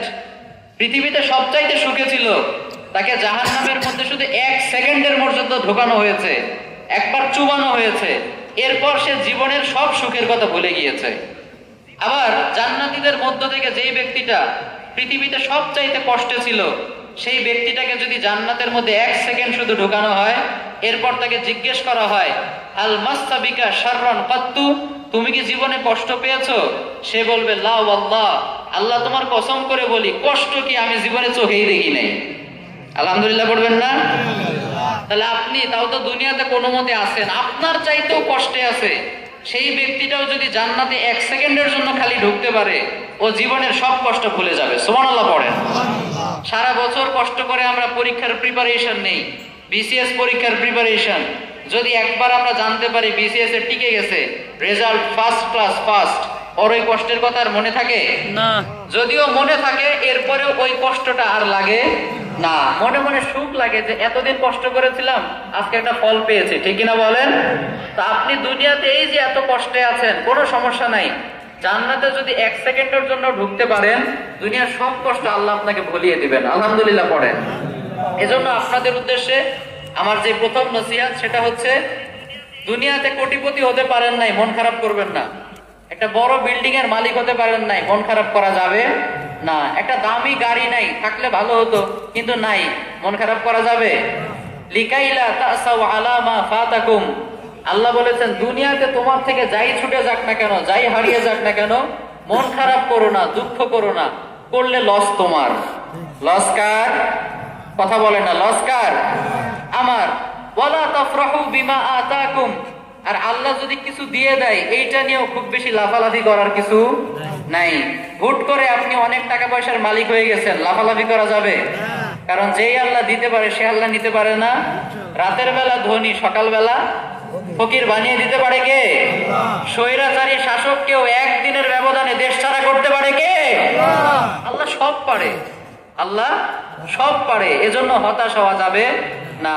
লা তাহজান ইন্নাল্লাহা মা'ানা, সব সময় মাথায় রাখবেন আমাদের সাথে আছে কে? যারা ঈমানদার তাদের সাথে আছে কে? এজন্য হতাশ হওয়া যাবে না। তাহলে ওই জান্নাতটা আমরা যদি চাই, এই 9টা গুণ আমাদের মধ্যে থাকার দরকার আছে না নাই? একটা আওয়াজ করে বলেন, আছে না নাই? তাহলে প্রথম আজকে গুণটা আমরা যেটা জানবো, সেটা হচ্ছে মুমিন বান্দার প্রথম গুণ হচ্ছে আত্তাইবুনা, মানে মুমিন বান্দা অন্যায় করে ফেললেই তওবা করে কার কাছে? কথা বলেন, কার কাছে? জীবন চলার পথে অন্যায় হয়ে যেতে পারে, ভুল হয়ে যেতে পারে, ইটস ভেরি ন্যাচারাল। বিশ্বনবী বলেছেন কুল্লু বানি আদম খাত্তাউন, প্রত্যেকটা মানুষ ভুল করতে পারে, ভুলের ঊর্ধ্বে কেউ নাই। ওয়া খায়রুল খাত্তাইনা আত-তাওয়াবুন, কিন্তু সবচাইতে ভালো মানুষকে জানেন?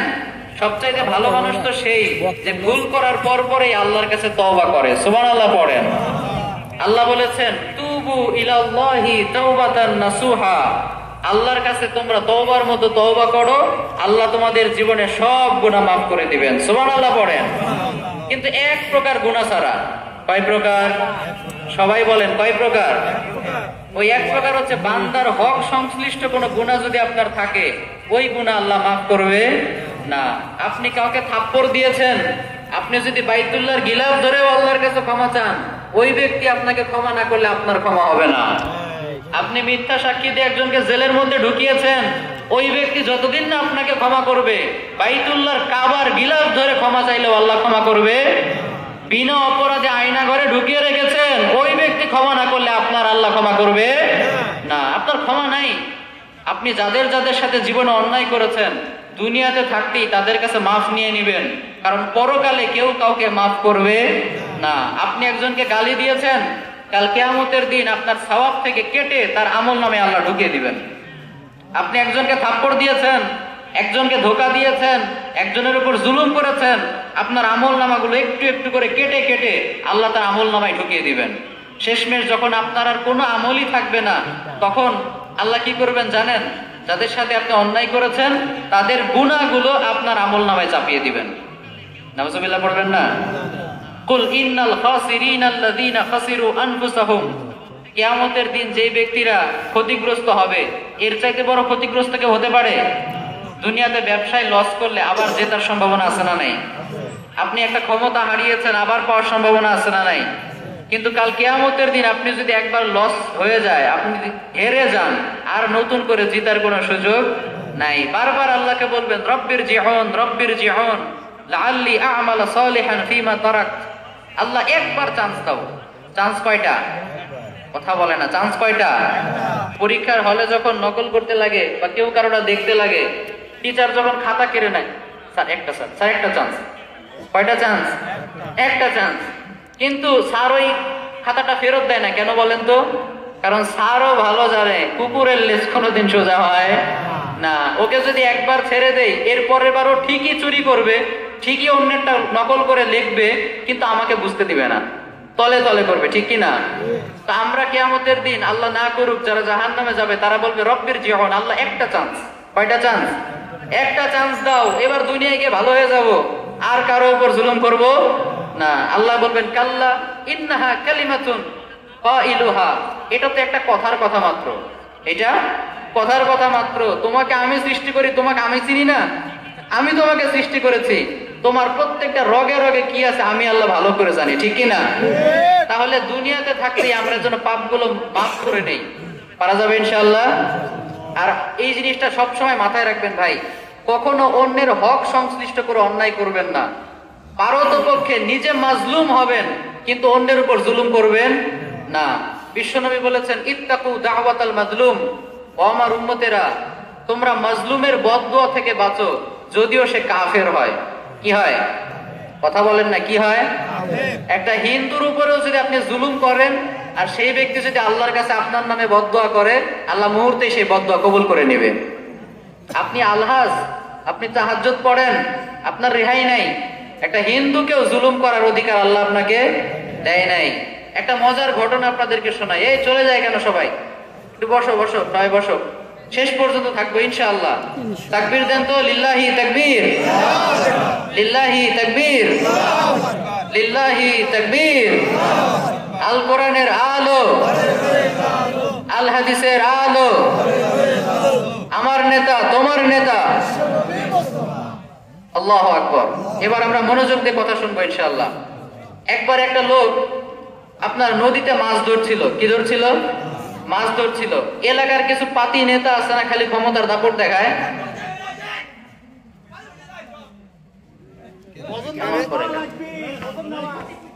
এই মনোযোগ দিয়ে শোনেন, যাদের ঘুম বেশি, যাদের কালকে কাজ আছে, তাদের কিছু বলা যাবে না। যারা ফ্রি আছেন, যারা কোরআনের কথা শুনতে চান, আমরা থাকবো ইনশাআল্লাহ। এক লোক নদীতে মাছ ধরছিল, তো এলাকার এক পাতি নেতা এসে তার হাত থেকে মাছটা কেড়ে নিল। মাছটা নিয়ে যেতে না যেতেই, কিছু দূর যেতে না যেতেই ওই মাছটা তার হাতে কামড় দিয়ে আবার নদীতে ঝাঁপ। তো কিছুদিন পর খেয়াল করে দেখলো ওই হাতে পচন ধরা শুরু করেছে, পচন ধরা শুরু করেছে। সে ডাক্তারের কাছে গেল, ডাক্তার বলল ভাই কিচ্ছু করার নাই, আপনার হাতে তো ইনফেকশন হয়েছে, আপনার কবজি পর্যন্ত হাত কেটে ফেলতে হবে। নাউজুবিল্লাহ পড়বেন না? কবজি পর্যন্ত হাত কাটতে হবে। ঠিক আছে, হাত কাটো। হাত কাটা হলো, ব্যান্ডেজ করা হলো। এর পরের বার বললো 3 দিন পরে আসবেন। 3 দিন পরে গেল ব্যান্ডেজ খোলার জন্য। যে বলে সর্বনাশ, এবার তো কোনই পর্যন্ত শেষ, এবার এই পর্যন্ত কাটতে হবে। কথা বুঝতে পেরেছেন? এর পরের বার আবার কেটে ব্যান্ডেজ করা হলো, কয়েকদিন সময় দেওয়া হলো। এরপরে আবার যখন সে ডাক্তারের কাছে গেল, ডাক্তার বলে সর্বনাশ, পুরো হাতই এবার কাটতে হবে। একটু জোরে সোরে বলেন নাউজুবিল্লাহ। তখন তার এক বিচক্ষণ বন্ধু ছিল, সে বলে দোস্ত তুমি কি কারো উপর জুলুম করেছো নাকি? কারণ জুলুমের শাস্তি ছাড়া এই শাস্তি এরকম হতে পারে না। তখন সে বলে জুলুম করেছিলাম লাস্ট টাইম একজনের উপর, সে ছিল একটা জেলে, সে মাছ ধরেছিল, আমি তার মাছটা কেড়ে নিয়েছিলাম। সে তাড়াতাড়ি দৌড়ে গিয়ে ওই জেলের হাত পা ধরে বলে ভাই আপনি কি আমাকে জাদু করেছেন? বলে না, আমি তো জাদু করি নাই। বলে আপনার ওই মাছ নেওয়ার পর থেকে আমার হাত পচন শুরু হয়ে গেছে। বলে আমি তো জাদু করি নাই, তো আপনি কি করেছেন? বলে ভাই আমি কিচ্ছু করি নাই, আমি সাধারণ মানুষ, আমি শুধু আল্লাহকে একটা কথা বলছিলাম। কয়টা কথা? সবাই বলেন কয়টা কথা? আমি শুধু, তুমি যখন আমার হাত থেকে মাছটা কেড়ে নিয়ে চলে যাচ্ছিলে, আমি শুধু আল্লাহকে একটা কথা বলেছিলাম, আল্লাহ আজকে সে আমাকে দুর্বল পেয়ে তার ক্ষমতা দেখিয়ে গেল, তুমি তাকে তোমার ক্ষমতাটা দেখিয়ে দিও। সে আমাকে দুর্বল পেয়ে তার ক্ষমতা দেখালো না, তুমি তাকে তোমার ক্ষমতাটা দেখিয়ে দিও। এইবার আসলে সে বুঝতে পেরেছে আসলে সমস্যাটা কোথায়। এরপর তার কাছে ক্ষমা চেয়েছে, আল্লাহ তাকে বাঁচিয়ে দিয়েছেন। আলহামদুলিল্লাহ পড়েন। এজন্য প্রিয় ভাইয়েরা, কারো উপর কখনো জুলুম করা যাবে না, কারণ জুলুমের গুনাহ মাফ হয় না। বাকি সব গুনাহ ক্ষমার মতো ক্ষমা চাইলে মাফ করবে কে? এই পেছনটা একটু দেখেন ভাই, অনেক আওয়াজ আসছে, অনেক আওয়াজ আসছে। পেছন সাইডটা একটু ক্লিয়ার করতে হবে, খুব শব্দ হচ্ছে, ডিস্টার্ব হচ্ছে। তাহলে জুলুম ব্যতীত অন্যান্য গুনাহ যদি আমাদের থাকে, আল্লাহ মাফ করে দিবেন ইনশাআল্লাহ। তুবু ইলাল্লাহি তাওবাতান নাসুহা, কিন্তু সেই তওবাটা হতে হবে তওবার মতো তওবা। কিসের মতো তওবা? তওবার মতো তওবা। আপনি সকালবেলা তওবা করলেন, আবার রাতের বেলা ওই গুনাহটা আবার করলেন, তাহলে মাফ করবে? তাহলে মাফ হবে না। আপনি যখন তওবা করবেন মনে মনে থাকতে হবে যে এই গুনাহটা আমি আর কোনোদিন করব না। একটু সবাই চেপে চেপে বসেন, অনেক যেহেতু হয়ে গেছে একটু চেপে চেপে বসেন। অনেকে দাঁড়িয়ে আছে তারাও যেন বসতে পারে, আর পেছনে দাঁড়িয়ে না থেকে তোমরা বসে পড়ো ইনশাআল্লাহ। তাহলে মুমিন বান্দার প্রথম গুণ হচ্ছে তাইবুন, আমরা অন্যায় হলেই আল্লাহর কাছে তওবা করব ইনশাআল্লাহ। একটু জোরে বলেন ইনশাআল্লাহ। নামাজ শেষ করে পড়বেন আস্তাগফিরুল্লাহ। কি পড়বেন? আল্লাহর হাবিব সাল্লাল্লাহু আলাইহি ওয়াসাল্লাম নামাজ শেষ করেই পড়তেন আস্তাগফিরুল্লাহ, আস্তাগফিরুল্লাহ, আস্তাগফিরুল্লাহ। সারা দিন আল্লাহর কাছে ক্ষমা চাইতেন। শুধুমাত্র এক সময় পারতেন না, টয়লেটে যাওয়ার সময়। কারণ টয়লেটে কি আল্লাহর জিকির করা যায়? করা যায় না। এজন্য টয়লেট থেকে বের হয়ে পড়তেন গুফরানাক, মানে আল্লাহ সারাদিন তো আমি তোমার জিকির করার চেষ্টা করেছি, কিন্তু এই টয়লেটে থাকা সময়টা আমি করতে পারি নাই, আল্লাহ তুমি আগে মাফ করে দিও। আলহামদুলিল্লাহ পড়েন। What an attitude! কি অ্যাটিটিউড ছিল! সারাদিন তোমার জিকির করেছি কিন্তু টয়লেটে তো করতে পারি নাই, এতক্ষণ যে করতে পারি নাই, এজন্য তুমি আমাকে মাফ করো। সুবহানাল্লাহ পড়েন। এজন্য আমরা বেশি বেশি আস্তাগফিরুল্লাহ পড়বো তো ইনশাআল্লাহ। আস্তাগফিরুল্লাহ আপনি যদি পড়েন আপনাকে আল্লাহ তাআলা অনেক কিছু দিবেন। আল্লাহ বলেছেন ইউরসিলিস সামাআ আলাইকুম মিদরারা, এই যে অনাবৃষ্টি, আকাশ থেকে বৃষ্টি হয় না, বেশি বেশি আস্তাগফিরুল্লাহ পড়লে বৃষ্টি দিবেন কে? ওয়া ইউমদিদকুম বিআমওয়ালি ওয়া বানিন, যাদের টাকা পয়সার অভাব, যাদের বাচ্চা হয় না, এরকম আছে না অনেকে বাচ্চা হয় না, বেশি বেশি আস্তাগফিরুল্লাহ পড়লে বাচ্চা দিবে কে? ওয়া ইয়াজআল লাকুম জান্নাতি ওয়া ইয়াজআল লাকুম আনহারা, বেশি বেশি আস্তাগফিরুল্লাহ পড়লে আল্লাহ আপনাদেরকে বাগ বাগিচা এগুলো দিয়ে ভরপুর করে দিবেন। আলহামদুলিল্লাহ পড়েন। আবার বিশ্বনবী বলেছেন মান লাজিমাল ইস্তিগফার, যে ব্যক্তি বেশি বেশি আস্তাগফিরুল্লাহ পড়ে, জাআলাল্লাহু লাহু মিন কুল্লি দীকিন মাখরাজা, সে যতই বিপদে পড়ুক না কেন আল্লাহ তাকে সেই বিপদ থেকে উদ্ধার করে দিবেন। সুবহানাল্লাহ পড়েন। ও মিন কুল্লি হাম্মিন ফারাজা, যে কোনো টেনশন যদি থাকে আল্লাহ সেই টেনশন থেকে মুক্তি দিয়ে দিবে। অনেকে ডিপ্রেশনে ভোগে, আছে না নাই? ঔষধ খেয়েও ঘুম আসে না, এরকম আছে না? বেশি বেশি আস্তাগফিরুল্লাহ পড়লে ওই টেনশন দূর করে দিবে কে? ওয়া রাযাকাহু মিন হাইতু লা ইয়াহতাসিব, আল্লাহ এমন জায়গা থেকে রিজিক দিবে যেটা আপনার কোনোদিন কল্পনাও ছিল না। সুবহানাল্লাহ পড়েন। আবার আস্তাগফিরুল্লাহ আপনি যদি বেশি বেশি পড়েন আল্লাহ আপনাকে মুস্তাজাবুদ দাওয়া বানাবে। এমন একজন ব্যক্তিতে আপনি পরিণত হবেন, আপনার দোয়া করতে দেরি, দোয়া কবুল হতে দেরি হবে। কথা বলেন, দেরি হবে। ইমাম আহমদ বিন হাম্বলের নাম শুনেছেন না অনেকে? আমাদের হাম্বলি মাযহাবের ইমাম। মাযহাব কয়টা? মাযহাব কয়টা? হানাফি, মালিকি, শাফিঈ আর হাম্বলি। এই হাম্বলি মাযহাবের যিনি ইমাম, ইমাম আহমদ বিন হাম্বল, তিনি একবার হাদিস কালেকশনের জন্য বের হয়েছিলেন। দেখেন আস্তাগফিরুল্লাহর ফজিলতটা বুঝাচ্ছি আপনাদেরকে। তিনি হাদিস কালেকশনের জন্য বের হয়েছিলেন। অনেক দূর যাওয়ার পর যখন রাত হয়ে গিয়েছিল তখন থাকার জায়গা পায় না, কি করবে? তখন তিনি এক মসজিদে গিয়ে মুয়াজ্জিনকে বলে, মুয়াজ্জিন সাহেব আজকে রাতটা আমি এখানে থাকতে চাই।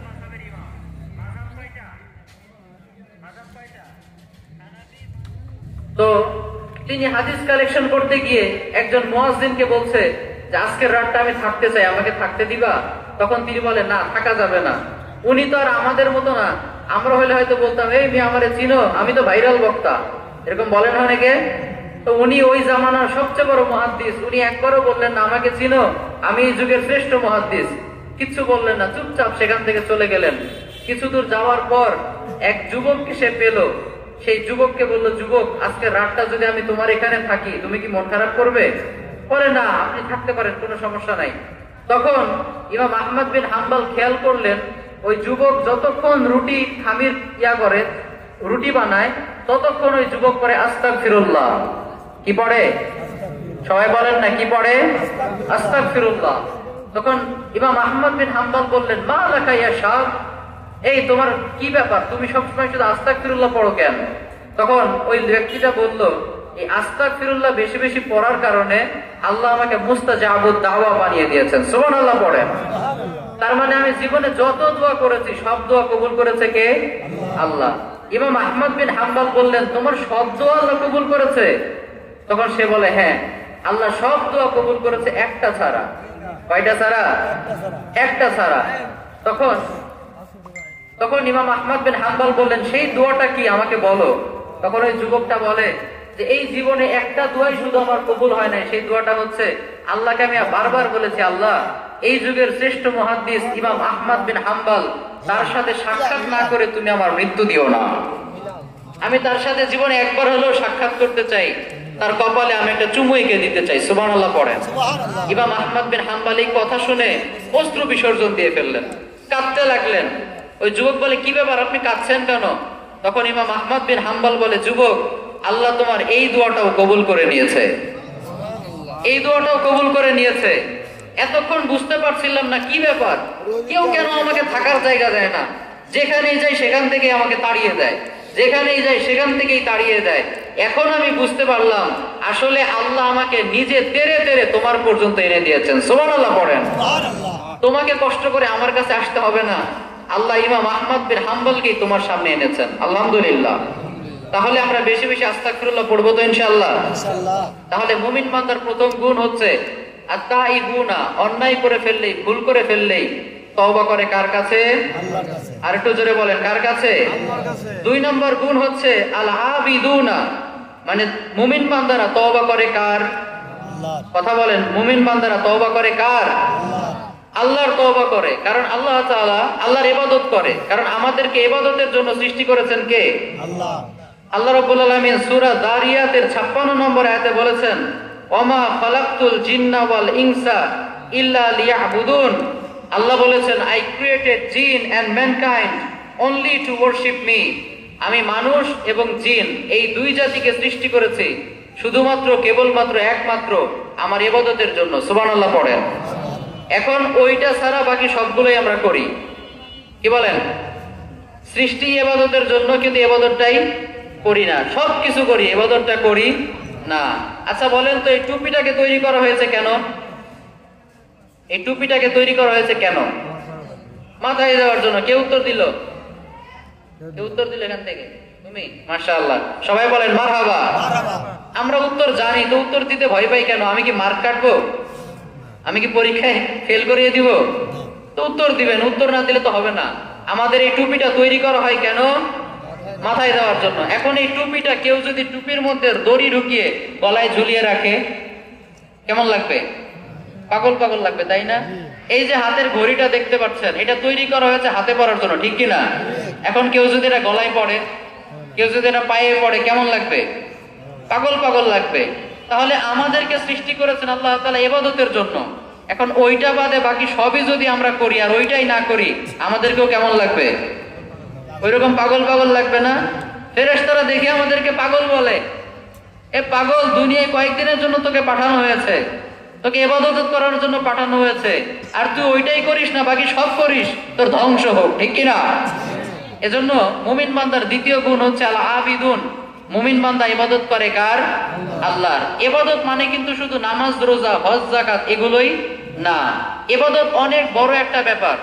শাইখুল ইসলাম ইমাম ইবনে তাইমিয়া বলেছেন, আল ইবাদাতু হিয়া ইসমুন জামিউন লিকুল্লি মা ইউহিব্বুহুল্লাহু ওয়া ইয়ারদা মিনাল আকওয়ালি ওয়াল আফআলিদ যাহিরাতি ওয়াল বাতিনা। ইবাদত হচ্ছে প্রকাশ্যে অপ্রকাশ্যে আল্লাহকে খুশি করার জন্য যে কোনো কথা অথবা যে কোনো কাজ। আলহামদুলিল্লাহ পড়েন। আপনি আল্লাহকে খুশি করার জন্য যদি একটা কথা বলেন, আপনার আমল নামায় সওয়াব দিবে কে? আল্লাহকে খুশি করার জন্য একটা কাজ যদি আপনি করেন, সেটা সওয়াব দিবে কে?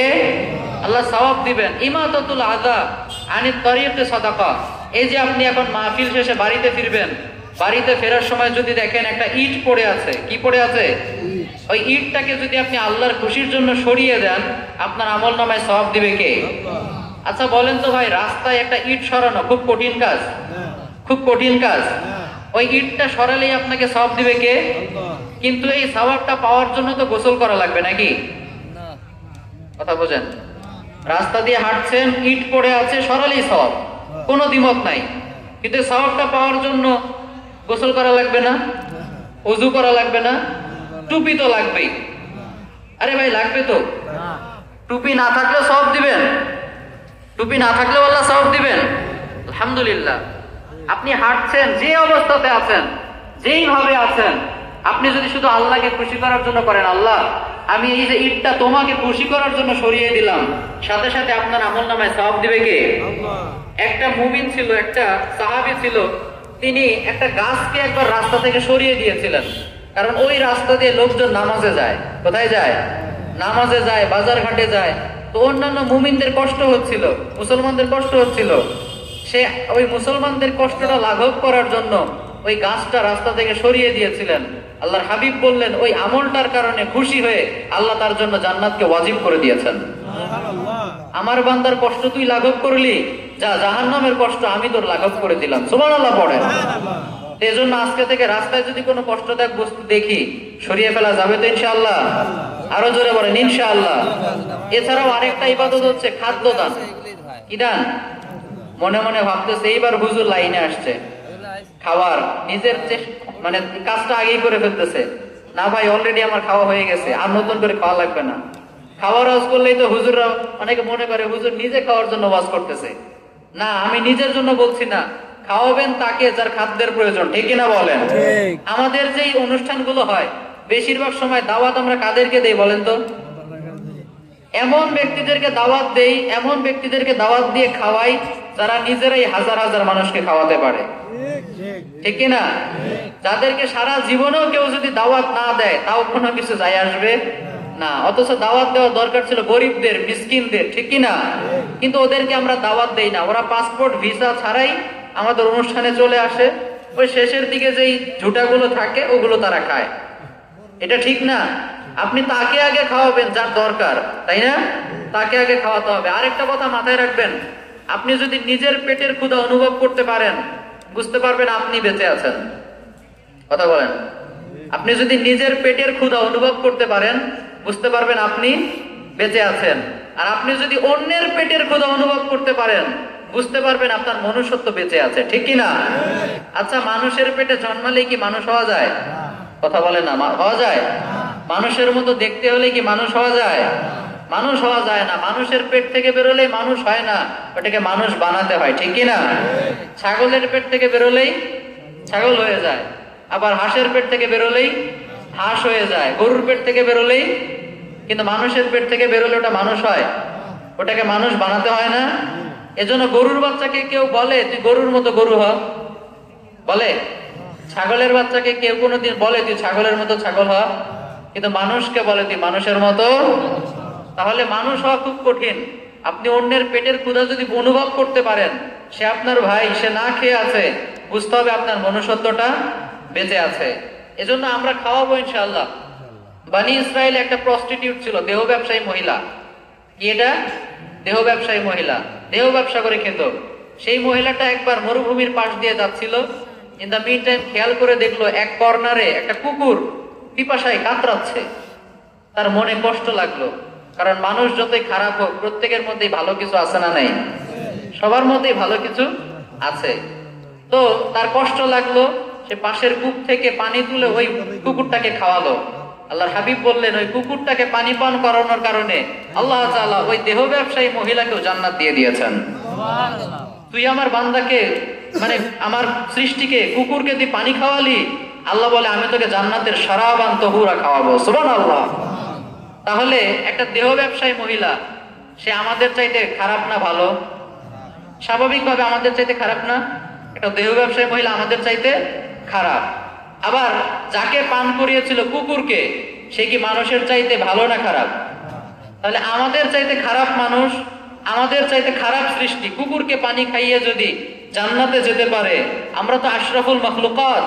আমরা যদি আরেকটা মানুষকে খাওয়াই, আমাদেরকেও জান্নাত দিতে পারে কে? ওই ইখলাসটা লাগবে, ওই আল্লাহকে দেখানোর মন মানসিকতাটা লাগবে যে আল্লাহ আমি কাউকে দেখাতে চাই না। আপনি যদি একটা খেজুরও খাওয়ান তাও সওয়াব আছে না নাই? আল্লাহর হাবিব বলেন ইত্তাকুন নার ওয়ালাউ বিশিক্কি তামরা। একটা খেজুরের অর্ধেক দিয়ে হলেও তোমরা জাহান্নাম থেকে বাঁচার চেষ্টা করো। তোমার সামর্থ্য বেশি, তুমি বেশি খাওয়াও। তোমার সামর্থ্য কম, যদি একটা খেজুরও খাওয়াতে না পারো প্রয়োজনে অর্ধেক খাওয়াও, তাও তোমাকে সওয়াব দিবে কে? তাহলে আজকে থেকে আমরা চেষ্টা করব খাওয়ানোর ইনশাআল্লাহ। আরেকটা ইবাদত হচ্ছে বস্ত্র দান। কি দান? আজকে বাড়িতে যাওয়ার পর আপনার আলমারি চেক করবেন, যেই জ্যাকেটটা আপনি পরেন না, যেই কাপড়টা আপনি পরেন না, সেটা ফেলে রেখে কোনো লাভ আছে? আমাদের অনেকের টেন্ডেন্সি এমন, আমার ছেলে বড় হয়ে পড়বে, এরকম আছে না? রেখে দেয়, খুব যত্ন করে রেখে দেয়, আমার ছেলে বড় হয়ে পড়বে। ধুর মিয়া, এখনকার ছেলে পেলে যে অ্যাডভান্স, ওই 10 বছর 20 বছর আগের কাপড় আর পরতো না, ঠিক কিনা?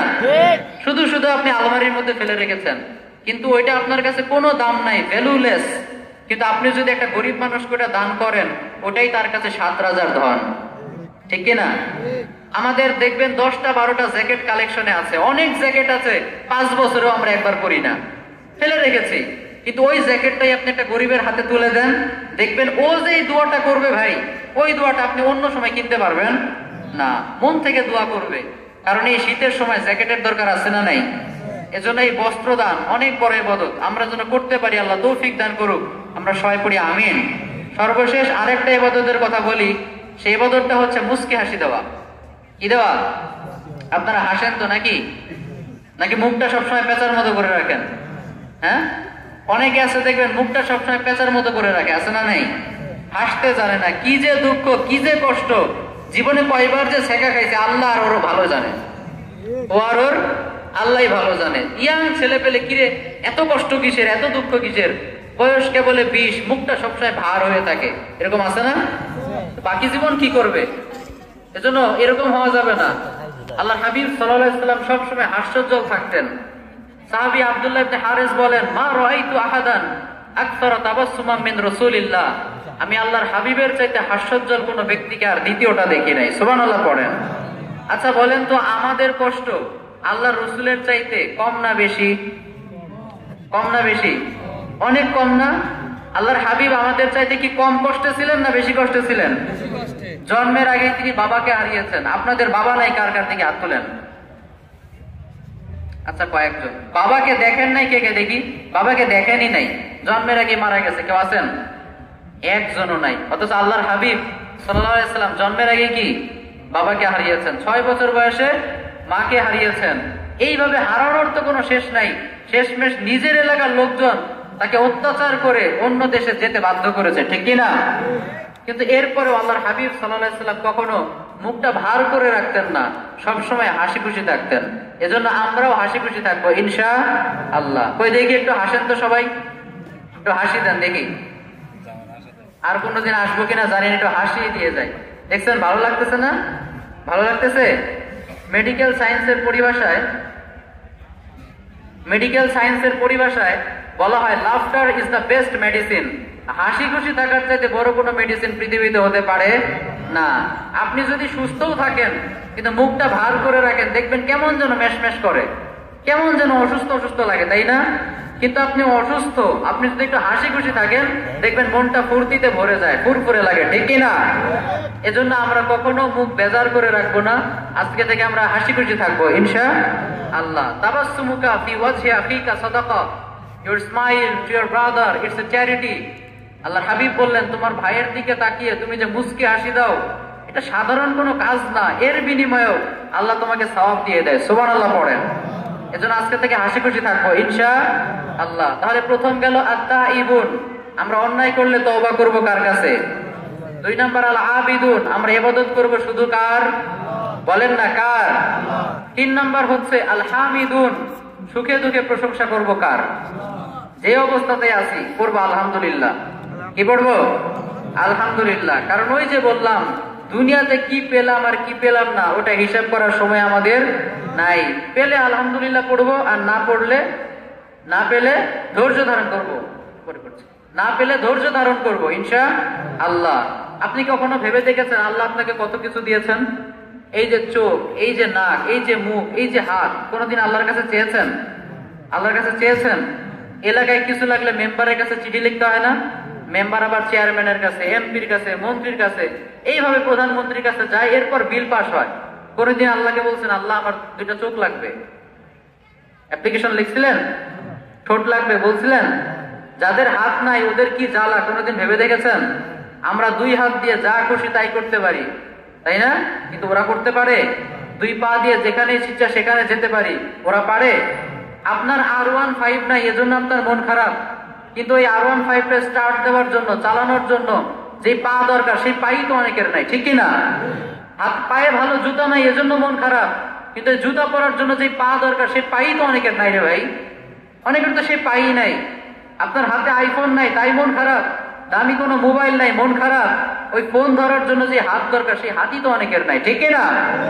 এজন্য আমরা জানো লা তানজুরু ইলা মান হুয়া ফাওকাকুম, যারা উপরের দিকে আছে তাদের দিকে তাকাবো না, বালিনজুরু ইলা মান হুয়া আসফালা মিনকুম, যারা নিচের দিকে আছে আমরা তাদের দিকে তাকাবো ইনশাআল্লাহ। আপনারা শেখ সাদি রাহিমাহুল্লাহর নাম শুনেছেন না? বালাগাল উলা বিকামালিহি কাশাফাত তুজা বিজামালিহি, অনেক বড় কবি ছিলেন, ইরানের বিখ্যাত কবি। তো তিনি বাড়ি থেকে বের হওয়ার সময় দেখেন ওনার পায়ে জুতা নাই, মন খারাপ, ভারাক্রান্ত হৃদয় নিয়ে আল্লাহকে ব্লেম করতে করতে বের হলেন। কিছু দূর যাওয়ার পরে উনি দেখে এক ভিক্ষুক ওনার কাছে ভিক্ষা চায়, ওনার দুইটা হাতই নাই। সুবহানাল্লাহ পড়বেন না? মানে দুইটা পাই নাই। তো উনি মনে মনে আল্লাহকে শুকরিয়া জানালেন যে আল্লাহ, আমার তো জুতা দেওয়ার মতো, পায়ে দেওয়ার মতো জুতা নাই, কিন্তু এমনও তো অনেক সৃষ্টি আছে যাদের জুতা পরার পাই নেই। শুকর আলহামদুলিল্লাহ, অনেক ভালো আছি, ঠিক কিনা? তাহলে আলহামিদুন, আমরা সুখে দুঃখে যে অবস্থাতে থাকি প্রশংসা করব কার? একটু জোরে বলেন না, কার? তাহলে আত্তাইবুন, আমরা আল্লাহর কাছে তওবা করব, আল্লাহর ইবাদত করব, সুখে দুঃখে আল্লাহর প্রশংসা করব। আমি শেষের দিকে চলে আসছি, আর কয়েক মিনিট, শেষ পর্যন্ত থাকা যাবে ইনশাআল্লাহ। আল্লাহ এরপরে বলেছেন আস-সাইহুনা। এই সাইহুনার ব্যাখ্যা হচ্ছে তিনটা। ব্যাখ্যা কয়টা? এক নম্বর হচ্ছে আস-সারিউনা, মানে মুমিন বান্দারা ভ্রমণ করে, বিভিন্ন ঐতিহাসিক জায়গাগুলো দেখে। কারণ 10টা বই পড়ে আপনি যেটা শিখতে না পারবেন, একটা শিক্ষণীয় জায়গায় গেলে তার চেয়ে বেশি শিখতে পারবেন, ঠিক কিনা? আপনি মিশরের মিউজিয়ামে চলে যান, ওখানে ফেরাউন আঙ্কেলের আছে না নাই, লাশ আছে না নাই? ফেরাউন চাচার লাশ আছে না? আপনি যখন ফেরাউনকে দেখবেন আপনি বুঝতে পারবেন যে এত দাপটওয়ালা, এত ক্ষমতাওয়ালা একটা শাসককেও আল্লাহ শুটকি বানিয়ে রেখে দিতে পারে, ঠিক কিনা? আপনি ফায়ুমে যাবেন, দেখবেন কারুনের ধ্বংসস্তূপ, এত কোটি কোটি টাকার সম্পদ, পাহাড় পরিমাণ সম্পদ নিয়ে ধ্বংস হয়ে আছে। আপনি বুঝতে পারবেন যে টাকা কোনোদিন মানুষকে বাঁচাতে পারে না, ঠিক কিনা? এইভাবে আপনি যত জায়গায় যাবেন, জর্ডানে দেখবেন ডেড সি আছে, ডেড সি, আল বাহরুল মাইয়িত, ওখানকার সল্ট ডেন্সিটি এত বেশি যে ওখানে মানুষ আপনার যদি লাফ দেয় ও ডুববে না, ওই সাগরে লাফ দিলে ডুববে না, লবণের পরিমাণ অনেক বেশি। এগুলো দেখার দরকার আছে না নাই? মুমিন বান্দারা এগুলো দেখে, বসে বসে খালি ফ্রি ফায়ার খেলে না, বসে বসে খালি নাটক সিনেমা দেখে না, ওরা দুনিয়ায় যে আল্লাহর নিদর্শন গুলো আছে সেগুলো দেখে দেখে বেড়ায়, ঠিক না? এগুলো দেখতে হবে।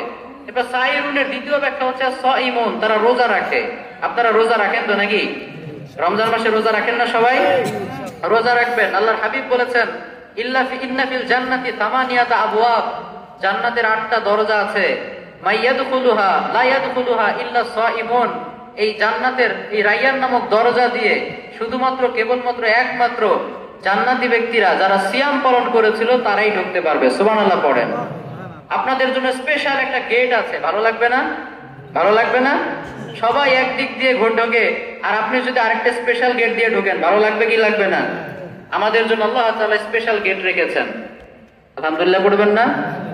আস-সাইহুনের 3 নম্বর ব্যাখ্যা হচ্ছে আল মুজাহিদুনা, মানে তারা জিহাদ করে। কার জন্য? জোরে বলেন, কার জন্য? জিহাদ আর জঙ্গিবাদ কিন্তু এক না। অনেকে জিহাদ মানে মনে করে শুধু গোলাগুলি মারামারি, এরকম আছে না নাই? জিহাদ হচ্ছে সত্যের পক্ষে আর জঙ্গিবাদ হচ্ছে অসত্যের পক্ষে, ঠিক কিনা? আল্লাহ রাসূল সাল্লাল্লাহু আলাইহি সাল্লাম মুজাহিদ ছিলেন, ওনার জামানার সবচেয়ে বড় জঙ্গি ছিল আবু জাহেল। কথা বলেন। মুসা আলাইহিস সালাম মুজাহিদ ছিলেন, জঙ্গিটা কে ছিল? ফেরাউন। ইব্রাহিম আলাইহিস সালাম মুজাহিদ ছিলেন, আর জঙ্গি ছিল নমরুদ। এই বর্তমানে এই যে আপনারা কোরআন যারা শুনছেন, যারা কোরআনের রাজ কায়েম করতে চান, আপনারা এক একটা মুজাহিদ, আর যারাই কোরআনের আওয়াজকে থামিয়ে দিতে চায় এরা এক একটা জঙ্গি। চিল্লা বলেন ঠিক কিনা? ওরা জঙ্গি আর আমাদেরকে উল্টা জঙ্গির ট্যাগ লাগায়, তাই না? যারা কোরআনের বাস্তবায়ন করতে চায় না, কোরআনকে ক্ষমতায় দেখতে চায় না, এরা মুজাহিদ না জঙ্গি? এরাই জঙ্গি। তো মুমিন বান্দারা জিহাদ করে আল্লাহর দ্বীনকে বাস্তবায়নের জন্য। আমরা আমাদের জীবনের সবটুকু কার খুশির জন্য বিলিয়ে দিব? কার খুশির জন্য? আল্লাহর রাস্তায় যদি ডাক আসে, জীবন দিয়ে, সম্পদ দিয়ে, সবকিছু দিয়ে প্রস্তুত থাকতে রাজি আছি তো ইনশাআল্লাহ? কে কে রাজি আছি? দুহাত তুলে আল্লাহরে দেখান। লিল্লাহি তাকবীর, লিল্লাহি তাকবীর, লিল্লাহি তাকবীর। আল্লাহ তুমি আমাদের সবাইকে শাহাদাতের মৃত্যু দান করো। সবাই পড়েন আমিন। আল্লাহ আল্লাহর হাবিব বলেছেন, মান সাআলাল্লাহ আশ-শাহাদা বিসিদকিন বাল্লাগাহু আল্লাহু মানাজিলাশ শুহাদা ওয়া ইম্মাতা আলা ফিরাশি। কোন ব্যক্তি যদি সত্যি সত্যি আল্লাহর কাছে শাহাদাতের মৃত্যুটা চায়, সে যদি নিজের বিছানাতেও মারা যায়, তাও আল্লাহ তাকে শহীদের মর্যাদা দান করবেন। সুবহানাল্লাহ পড়েন। আপনার যদি ইচ্ছা থাকে যে আল্লাহ আমাকে শহীদ বানিও, আমাকে শাহাদাতের মৃত্যু দিও, আপনি যদি আপনার ঘরের বিছানাতেও মারা যান, আপনাকে শহীদ হিসেবে কবুল করবে কে? যার হৃদয়ে শাহাদাতের তামান্না নাই, সে কি মুমিন না মুনাফিক? আমরা কি মুনাফিক থাকতে চাই না মুমিন হতে চাই? আল্লাহ আমাদের সবাইকে কবুল করুক। আমরা সবাই পড়ি আমিন। শেষের দিকে চলে আসছি। মুমিন বান্দাদের আর দুইটা গুণ হচ্ছে আর রাকিউন আর সাজিদুন। মুমিন বান্দারা রুকু সেজদা করে কার জন্য? নামাজ পড়ে কার জন্য? দুনিয়াতে যারা নামাজ পড়েন নাই, কাল কিয়ামতের দিন ইয়াউমা ইউকশাফু আন সাকিউ ওয়া ইউদআউনা ইলা সুজুদি ফালা ইস্তাতিউন। আল্লাহ তার পায়ের গোছাটা টেনে দিয়ে বলবেন, এই দুনিয়ায় কারা কারা আমায় সেজদা দিয়েছিলি, সেজদা দিয়ে দেখা। আপনি যদি কিয়ামতের দিন আল্লাহকে সেজদা দিতে পারেন, আপনি জান্নাতে চলে যাবেন। আর আপনি যদি দুনিয়াতেই আল্লাহকে সেজদা না দেন, পরকালে দিতে পারবেন? কথা বলেন, দিতে পারবেন? অনেকে আছে দেখবেন 30-40 বছর পর্যন্ত নামাজ পড়ে না, হুট করে 40-45 বছর বয়সে নামাজ ধরেছে। দেখবেন ওরা নামাজের সময় অনেকে পা এরকম বাঁকা করতে পারে না, আছে না নাই? বাঁকা করতে পারে। ছোট থেকে যারা নামাজ পড়ে দেখবেন খুব সুন্দর, সেজদায় গেলে পা এরকম বাঁকা হয়, আর ওরা বাঁকা করতে পারে না, এরকম উঁচু করে রাখে। তো দুনিয়াতেই আপনি বুঝতে পারছেন, এতদিন ছোট থাকতে যদি আল্লাহকে সেজদা দিতেন, এই যে তারা হেফজখানায় পড়ে, মাদ্রাসায় পড়ে, ছোট্ট থেকে নামাজ পড়ে, প্রত্যেকেই দেখবেন খুব সুন্দর করে এরকম ভাবে সেজদা করে না? কিন্তু যারা ছোটবেলা থেকে করে নাই, বয়স হওয়ার পরে নামাজ ধরেছে, ওরা এটা করতে পারে না। ঠিক তেমনি আপনি যদি দুনিয়াতে নামাজ না পড়েন, আল্লাহকে রুকু সেজদা না করে যান, কাল কিয়ামতের দিন আল্লাহকে আপনি সেজদা দিতে পারবেন? আর আল্লাহর যদি সেজদা দিতে না পারেন, আপনি জান্নাতে যেতে পারবেন? যেতে পারবেন? তাহলে নামাজটা আমরা পড়তে রাজি আছি তো ইনশাআল্লাহ ভাই? আউয়ালু মা ইউহাসাবু বিহিল আবদু ইয়াউমাল কিয়ামাতিস সালাহ। কিয়ামতের দিন প্রথম হিসাব নেওয়া হবে নামাজের। কিসের? এই নামাজটা যদি আপনার পাশ থাকে, সবগুলো অটো পাস। সুবহানাল্লাহ বাড়িতে গিয়ে বলেন। আর এই নামাজে যদি ফেল থাকে, অন্যগুলোতে গোল্ডেন এ প্লাস পেয়ে লাভ হবে না। এজন্য আমরা যেন নামাজটা পড়তে পারি, আল্লাহ আমাদের তৌফিক দান করুক। আমরা সবাই পড়ি আমিন। দিনে আপনি যদি তেমন কিছু নাও পারেন, শুধু ফরজগুলো পড়তে পারবেন না? শুধু ফরজগুলো পারবেন না? একটু ইনশাআল্লাহ বলেন। সারা দিনে ফরজের রাকাত সংখ্যা কত বলেন দেখি? কত রাকাত? 17 রাকাত। এক এক রাকাত পড়তে যদি 2 মিনিট করেও লাগে, তাহলে 17 রাকাত পড়তে কত? 34 মিনিট। 5 ওয়াক্ত নামাজের জন্য 5 মিনিট, 1 মিনিট করে ওযু, 5 মিনিট, তাহলে হলো 39 minute. On an average 40 minute ধরলাম, যান আরেকটু বাড়িয়ে 1 ঘন্টাই ধরলাম। এবার প্রশ্নে আসেন, যে আল্লাহ আপনাকে সৃষ্টি করেছেন, যে আল্লাহ আপনাকে সৃষ্টি করে 24 ঘন্টা প্রত্যেকদিন ফ্রিতে দিয়েছেন, সেই আল্লাহর জন্য 1 ঘন্টা দিতে পারবেন না? 1 ঘন্টা দিতে পারবেন না? আল্লাহ বলে 23 ঘন্টাই তোরে দিলাম, তুই নে, আমাকে 1টা ঘন্টা দে। এটা দেওয়া যাবে তো ইনশাআল্লাহ? আর নামাজ পড়লে বলেন তো লাভ আমার না আল্লাহর? লাভ কার? আমরা যদি আল্লাহর জান্নাতে না যাই, আল্লাহর বিন্দু পরিমাণ কোনো সমস্যা হবে? কথা বলেন। জান্নাতে আমরা যদি না যাই, আমরা ধরেন পৃথিবীর সবাই বললাম আল্লাহ আমরা তোমার জান্নাতে যাব না, লস আল্লাহর না আমাদের? লস। কারণ আল্লাহ কি জান্নাত ভাড়া দেয়? জান্নাত ভাড়া দেয়? বাড়িওয়ালার যদি রুম ফাঁকা থাকে, বাড়িওয়ালার টেনশন, কারণ মাস শেষে বেতন পাবে, ভাড়া পাবে। তা আল্লাহর জান্নাতটা কি ভাড়া দেয় যে জান্নাত ফাঁকা থাকলে আল্লাহর সমস্যা? জান্নাত যদি পুরোটাও ফাঁকা পড়ে থাকে, আল্লাহর লস হবে না, লস হবে আমাদের, ঠিক কি না? এজন্য আমরা নামাজ পড়তে রাজি আছি ইনশাআল্লাহ। নামাজ পড়বো আমরা ইনশাআল্লাহ। এরপরে আর 2টা আছে, আমি সংক্ষেপে বলে দিচ্ছি।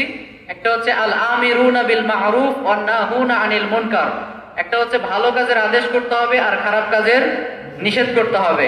আমরা অনেক সময় ফজিলত বর্ণনা করি, ভালো কাজের কথা বলি, কিন্তু খারাপ কাজ থেকে বাধা দেই না। এটা করা যাবে? কথা বলেন, করা যাবে? মান রাআ মিনকুম মুনকারান ফালিয়ুগাইয়িরহু বিয়াদিহি। আপনার সামনে যদি কোনো অন্যায় কাজ হয়, সামর্থ্য থাকলে হাত দিয়ে বাধা দিবেন, হাত দিয়ে বাধা দিবেন। এলাকায় কয়েকটা ছেলে এক জায়গায় বসে সিগারেট টানে, গিয়ে একটা থাপ্পড় লাগায় দিবেন। আপনি না নেতা, আপনাকে না আল্লাহ ক্ষমতা দিয়েছে, আপনার এই ক্ষমতা সম্পর্কে জিজ্ঞাসা করবে কে? এলাকায় এত বড় দাপটওয়ালা ব্যক্তি দিয়েছিলাম তোমাকে, তোমাকে একটা দূর থেকে গালি দিলেও তুমি 14 গোষ্ঠী উদ্ধার করে দাও, আর এতগুলো ছেলে সিগারেট খাচ্ছিল, স্মোকিং করছিল, পরবর্তী প্রজন্ম ধ্বংস হয়ে যাচ্ছিল, তুমি কেন বাধা দাও নাই? কেন বাধা দাও নাই? আসাকিতু আনিল হাক্কি শাইতানুন আখরাস, যে ব্যক্তি সত্য কথা বলে না, হক কথা বলে না, অন্যায় থেকে বাধা দেয় না, সে ভদ্র মানুষ না, সে ভদ্র শয়তান, সে বোবা শয়তান। এই বোবা শয়তান দিয়ে ইসলামের কোনো উপকার হবে না। এজন্য দেখবেন অনেকে আমেরিকাতে যাওয়ার চান্স পায়, অমুক জায়গায় তমুক জায়গায় আলোচনার চান্স পায়, আর যারা হকের কথা বলে ওরা দেখবেন আমেরিকার কাছাকাছি গিয়েও আবার ফিরে আসতে হয়, ঠিক কিনা? কারণ জানে যে এরা যদি আসে খালি ফজিলত বর্ণনা করবে, কোনো সমস্যা নাই, কিন্তু একটা ইসলামী আন্দোলনের একটা কর্মী আসবে, একটা হকের কথা বলতে বলা বক্তা আসবে, মুফাসসির আসবে, ওরা বুঝতে পারে যে আমাদের পুরো জাতি শেষ করে দিয়ে যাবে। এই যে ডক্টর জাকির নায়েক এক এক জায়গায় গেলে কত মানুষ ইসলাম গ্রহণ করে দেখছেন। এজন্য উনি কিন্তু সব দেশে যেতে পারে না, নিজের দেশে ব্যান্ড। আমাদের আজহারি হুজুর একবার আমেরিকাতে যেতে চেয়েছিল, কিন্তু অনেক দূর যাওয়ার পরে আবার ব্যাক করতে হয়েছে, ঢুকতে দেয় নাই। বিরুদ্ধে অপপ্রচার চালানো হয়েছে যে উনি নাকি বাংলাদেশে নিষিদ্ধ। আজহারি হুজুর কি বাংলাদেশে নিষিদ্ধ? উনি চলে গিয়েছেন ওনার রিসার্চ শেষ করার জন্য। পার্সোনাল লাইফ নিয়ে তো আমরা ঘাটাঘাটি করতে পারি না। এই যে অপপ্রচার গুলো চালায়, তা আমরা কি বোবা শয়তান হব, না একজন হক কথা বলনেওয়ালা মুমিন হব? হক কথা বলনেওয়ালা ইমানদার হব ইনশাআল্লাহ। সর্বশেষ যে পয়েন্টটা, আল হাফিজুনা লিহুদুদিল্লাহ, আল্লাহ বলেছেন মুমিন বান্দারা আমার হালাল হারাম মেনে চলে। সুবহানাল্লাহ পড়েন। মুমিন বান্দা কি হালালও খায় হারামও খায় এরকম? সরকারি বেতনও নেয় ডান হাতে আর বাম হাতে ঘুষ নাই এরকম? যারা দুই হাতেই কামায় ওরা কি মুমিন হতে পারে? যারা ঘুষ খায় সুদ খায় এরা কশিন কালেও মুমিন হতে পারে? আল্লাহর হাবিব বলেছেন যে ব্যক্তি সুদ খায়, যে সুদ দেয়, যে সুদের সাক্ষী দেয়, যে সুদের লেখালেখি করে, এই 4 শ্রেণীর ব্যক্তিকে আমি বিশ্বনবী লানত দিয়ে গেলাম। আপনার কি মনে হয় এই ব্যক্তি হজ করুক, উমরা করুক, তাহাজ্জুদ করুক, কাল কিয়ামতের দিন আল্লাহর হাবিবের কাছে গেলে হাউজে কাউসারের পানি পাবে? আল্লাহর হাবিব যাকে লানত করেছেন, অভিশাপ করেছেন, সেই ব্যক্তিকে আল্লাহ রাসূল পানি খাওয়াবেন? খাওয়াবেন? তাহলে আপনার এত জিকির দিয়ে কি হবে, এত তাসবিহ দিয়ে কি হবে? এজন্য গাছ লাগানোর চাইতে জমি সাফ করা বেশি দরকার, ঠিক কিনা? আগে জমিটা সাফ করতে হবে, আগে হারাম থেকে বাঁচেন। আপনি শুধু ফরজ করেন, তেমন কিছু করেন না, সমস্যা নাই, কিন্তু অনেক জিকির করেন, অনেক তাহাজ্জুদ পড়েন, আবার এদিক দিয়ে সুদও খান, ঘুষও খান। ঘুষের নাম তো এখন আবার স্পিড মানি। ঘুষের নাম কি? ওটা ঘুষ বললে তো লজ্জা লাগে, ওটা স্পিড মানি, মানে এই টাকাটা দিলে কাজ স্পিড হবে। নাউজুবিল্লাহ পড়বেন না? আপনি মদের নাম যাই দেন না কেন, মদ তো মদই, ঠিক কিনা? মদ খেলে হারাম হবে না? হবে। একটা চমৎকার ঘটনা দিয়ে আজকে আলোচনাটা শেষ করি। একবার একটা গল্প বলেছিলাম যে সরকারি চাকরির জন্য একটা ছেলে ইন্টারভিউ দিয়েছে। কি দিয়েছে? ইন্টারভিউ দিয়েছে। তো ডিমান্ড করেছে 10 লক্ষ টাকা। 10 লক্ষ টাকা দিয়েছে। দেওয়ার পরে ওই লোকটা তখন নেয়নি, বলে আমি রোজা আছি, ইফতারির পরে দিও। কখন দিও? রোজা থাকলে ঘুষ খাওয়া যায়? একটা সম্মান আছে না রোজার? আমি তখন রোজা আছি, ইফতারির পরে টাকাটা দিও। আচ্ছা ঠিক আছে। ইফতারির পরে ওই লোক আসছে, টাকা নিয়ে টাকা দিয়েছে। টাকা দেওয়ার পর গুনে গুনে গুনে খেয়াল করে দেখে সব ঠিক আছে, 1000 টাকা কম। কয় হাজার টাকা? এবারে লোকটা বলতেছে দেশটা শেষ হয়ে গেল দুর্নীতি দিয়ে। দেশটা দুর্নীতি দিয়ে শেষ হয়ে গেল। মানে 10 লক্ষ টাকা ডিমান্ড করছিলাম, 1000 টাকা কম দিছে। 1000 টাকা কম দেওয়াতে দেশ শেষ, আর উনি এই যে 10 লক্ষ টাকা ঘুষ খাচ্ছে, এতে কোনো সমস্যা? তাহলে বুঝতে পারছেন, চিলুনি কয় শুইরে তোর পাশে ছেদা, চালুনি কয় শুইরে তোর পাশে ছেদা। চালুনি ছিলেন না, ওই যে আটা ইয়ে করে না, ওদের শরীরটা কেমন থাকে? চালুনির শরীরটা মনে হয় AK-47 দিয়ে গুলি করে ঝাঁঝরা করে দেওয়া, ঠিক কিনা? কিন্তু এই চালুনি সুচকে বলে সুচ তোর পেছনে ছিদ্র কেন রে? মানে সূচের একটা ছিদ্র ওর চোখে পড়ে, কিন্তু নিজের পুরো বডিতে যে ছিদ্র এটা চোখে পড়ে না। তো আমরা যেন এমন না হই, আমরা যেন নিজেদেরকেও আইনের কাঠ করায় দাঁড় করাই, নিজেকে নিজে বিচার করি। হাসিবু ক্বাবলা আন তুহাসাবু আলাইকুম। সাইয়েদনা ওমর ফারুক বলেছেন তোমাদের হিসাব নেওয়ার আগে তোমরা নিজেদের হিসাবটা নাও। তো আমরা যেন নিজেদের হিসাবটা নিতে পারি, নিজেদেরকে মুমিন বান্দা হিসেবে গড়তে পারি। আল্লাহ আমাদেরকে সেই তৌফিক দান করুক। আমরা সবাই পড়ি আমিন। তাহলে আমি 9টা গুণাবলী একটু রিভাইজ করে দেই, মনোযোগ দিয়ে শুনবেন তো ইনশাআল্লাহ। এটা হলো সামারি। ওই যে বিভিন্ন এর সামারি থাকে না, মূল কথা সারাংশ, মানে এইটা বুঝলে পুরো আলোচনা বুঝে যাবেন। মুমিন বান্দার আজকে গুণাবলী নিয়ে আলোচনা করেছি। গুণ ছিল কয়টা? 100টা। গুণ কয়টা ছিল? 9টা। প্রথম গুণ ছিল আত-তাইবুনা, আমরা অন্যায় করলে তওবা করব কার কাছে? আওয়াজ করে বলতে হবে, কার কাছে?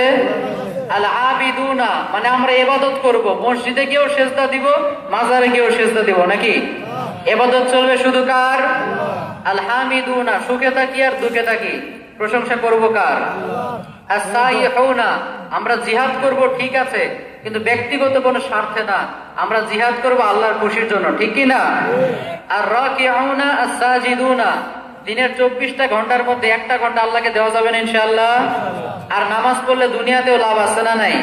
যারা নামাজ পড়ে এরা কি কষ্টে থাকে না শান্তিতে থাকে? হাইয়া আলাস সালাহ, হাইয়া আলাল ফালাহ। আল্লাহ বলে নামাজের দিকে আসো, কল্যাণের দিকে আসো।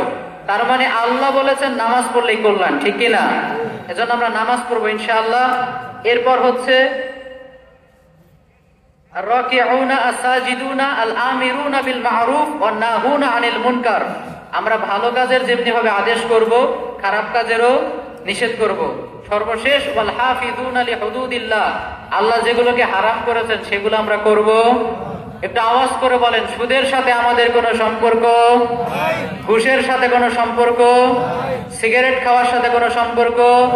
মেয়েদেরকে একা পেলে ইফটিজিং এর সাথে সম্পর্ক? আমরা হারামের ধারে কাছেও যাব না, হালাল দিয়ে নিজেদেরকে গঠন করব ইনশাআল্লাহ। আল্লাহ আমাদের পরিপূর্ণ ইমানদার হওয়ার তৌফিক দান করুক। আমরা সবাই পড়ি আমিন। আর একটু জোরে পড়েন আমিন। প্রিয় ভাই, সর্বশেষ আমার কথা হচ্ছে, আল্লাহর পৃথিবীতে এসেছি, আল্লাহর ইবাদত করতে হবে, আল্লাহর জন্য যেন আমরা নিজেদের জীবনটাও দেওয়ার মানসিকতা রাখি ইনশাআল্লাহ। সবচাইতে বেশি ভালোবাসবো কাকে? শেষ কথা, সবচাইতে বেশি ভালোবাসবো কাকে? আমরা যদি আল্লাহর চাইতে অন্য কাউকে বেশি ভালোবাসি, দেখবেন সবচাইতে কষ্টটা আমরা তার কাছে পেয়েছি, ঠিক কিনা? এইদিকে তাকান, লাস্ট কথা। আল্লাহ বলে দাড়ি রাখ, ওয়াইফ বলে দাড়িটা কেটে ফেলো। এবার আপনি কার কথা শুনবেন? কার কথা শুনবেন? আপনি যদি আল্লাহর কথা না শুনে ওয়াইফের কথা মতো ক্লিন শেভ করেন, দাড়ি শেভ করেন, দেখবেন ওই বউটাই আপনার মৃত্যুর পর 1 বছর যেতে পারেনি আরেকটা ছেলেকে বিয়ে করে সুখের সংসার করছে, ঠিক কিনা? ওই যে আপনি আল্লাহর চেয়ে বেশি ভালোবেসেছেন, আল্লাহর চাইতে কাউকে যদি বেশি ভালোবাসেন না, জীবনে সবচেয়ে বড় বাসটা আপনাকে সেই দিবে, ঠিক কিনা? এই যে যুবক ভাইরা যারা আসছো বা যাদের কানে আমার মাইকের আওয়াজ যায়, গার্লফ্রেন্ড যদি রাত 3টার সময় কল দিয়ে বলে যান আমার জন্য একটা আইসক্রিম নিয়ে আসো, অনেক যুবক দৌড়ে চলে যায়, আছে না নাই? কিন্তু আর কয়েক ঘন্টা পর, 1-1.5 ঘন্টা পর মুয়াজ্জিন ডাকে ঠিকই, কিন্তু ডাকার অর্ডার করেছেন কে? তার মানে আল্লাহ ডাকছেন, ঠিক কিনা? আল্লাহ বলে হাইয়া আলাস সালাহ, নামাজ পড়তে আসো, নামাজ পড়তে আসো। যুবক ভাই তুমি যাও না, গার্লফ্রেন্ড ডাকলে চলে যায়, আল্লাহ ডাকলে যায় না। এই গার্লফ্রেন্ডটাই 2 দিন পরে ছেকা মেরে বেকা করে ওর জীবনটাকে শেষ করে টাকলু চাচাকে বিয়ে করে চলে যাবে। আর এই ছেলেগুলো স্যাড ভার্সনে চলে আসবে, মুড অফ, সারাদিন ঘরের মধ্যে ঢুকে দুঃখের গান শুনবে, শেষ পর্যন্ত সহ্য করতে না পারলে ট্রেনের নিচে গিয়ে ঝাঁপ দিবে, আছে না নাই? ওই যে আল্লাহর চাইতে গার্লফ্রেন্ডকে বেশি ভালোবেসেছো না, বাস দিয়ে দিছে। এজন্য আমরা বেশি ভালোবাসবো কাকে? আল্লাহকে। আল্লাহকে ভালোবেসে আমরা আমাদের জীবনটা কাটাতে যেন পারি, আল্লাহ আমাদের তৌফিক দান করুক। আমরা সবাই পড়ি আমিন। তো প্রিয় ভাইয়েরা, আসলে একজনের দ্বারা তো সবকিছু বলা সম্ভব না।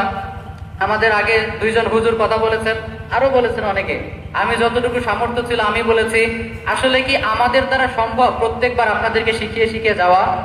সম্ভব না। কিন্তু আপনারা চাইলে, আপনারা যদি চান সত্যি এই কোরআনের জ্ঞান আহরণ করবেন, আপনাদের জন্য সবচাইতে ভালো উপায় হচ্ছে নিজেদের মাদ্রাসাটাকে উন্নত করা, ঠিক কিনা? আমাদের দূর থেকে আসতে হবে কেন? আপনার ছেলেই আপনাকে তাফসীর শোনাবে, কথা বলেন। আপনাদের এলাকায় পড়াশোনা করবে, বড় আলেম হবে, সেই আপনাদেরকে মসজিদে তালিম দিতে পারবে না, সেমিনার টাইপ ছোট ছোট হালাকা করতে পারবে না। তখন দেখবেন নিজের এলাকার ছেলে যখন নিজের এলাকার হাল ধরবে, তার আলোচনাই হবে ভিন্ন মাপের, ঠিক কিনা? কারণ আমি কি আপনার এলাকার সমস্যা জানি? আমি জানি। আমি এসেছি 1 ঘন্টার মতো গল্প করলাম ভাইদের সাথে, মাশাআল্লাহ খুব আন্তরিক ছিল, কিন্তু এই 1 ঘন্টাতে আমি এলাকার সমস্যা ধরতে পারবো? কিন্তু যেই ছেলেটা এখানেই বড় হয়েছে, যেমন আল্লাহ রসুল সাল্লাল্লাহু আলাইহি সাল্লাম ছোটবেলা থেকেই মক্কায়, তাই না?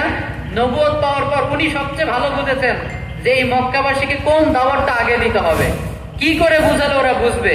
তো এজন্য আমাদের সন্তানরাও আলেম হোক, আমরা চাই কি চাই না? এবং আমাদের এই যে মাদ্রাসাটা রয়েছে এটার উন্নতি হোক, আমরা চাই কি চাই না?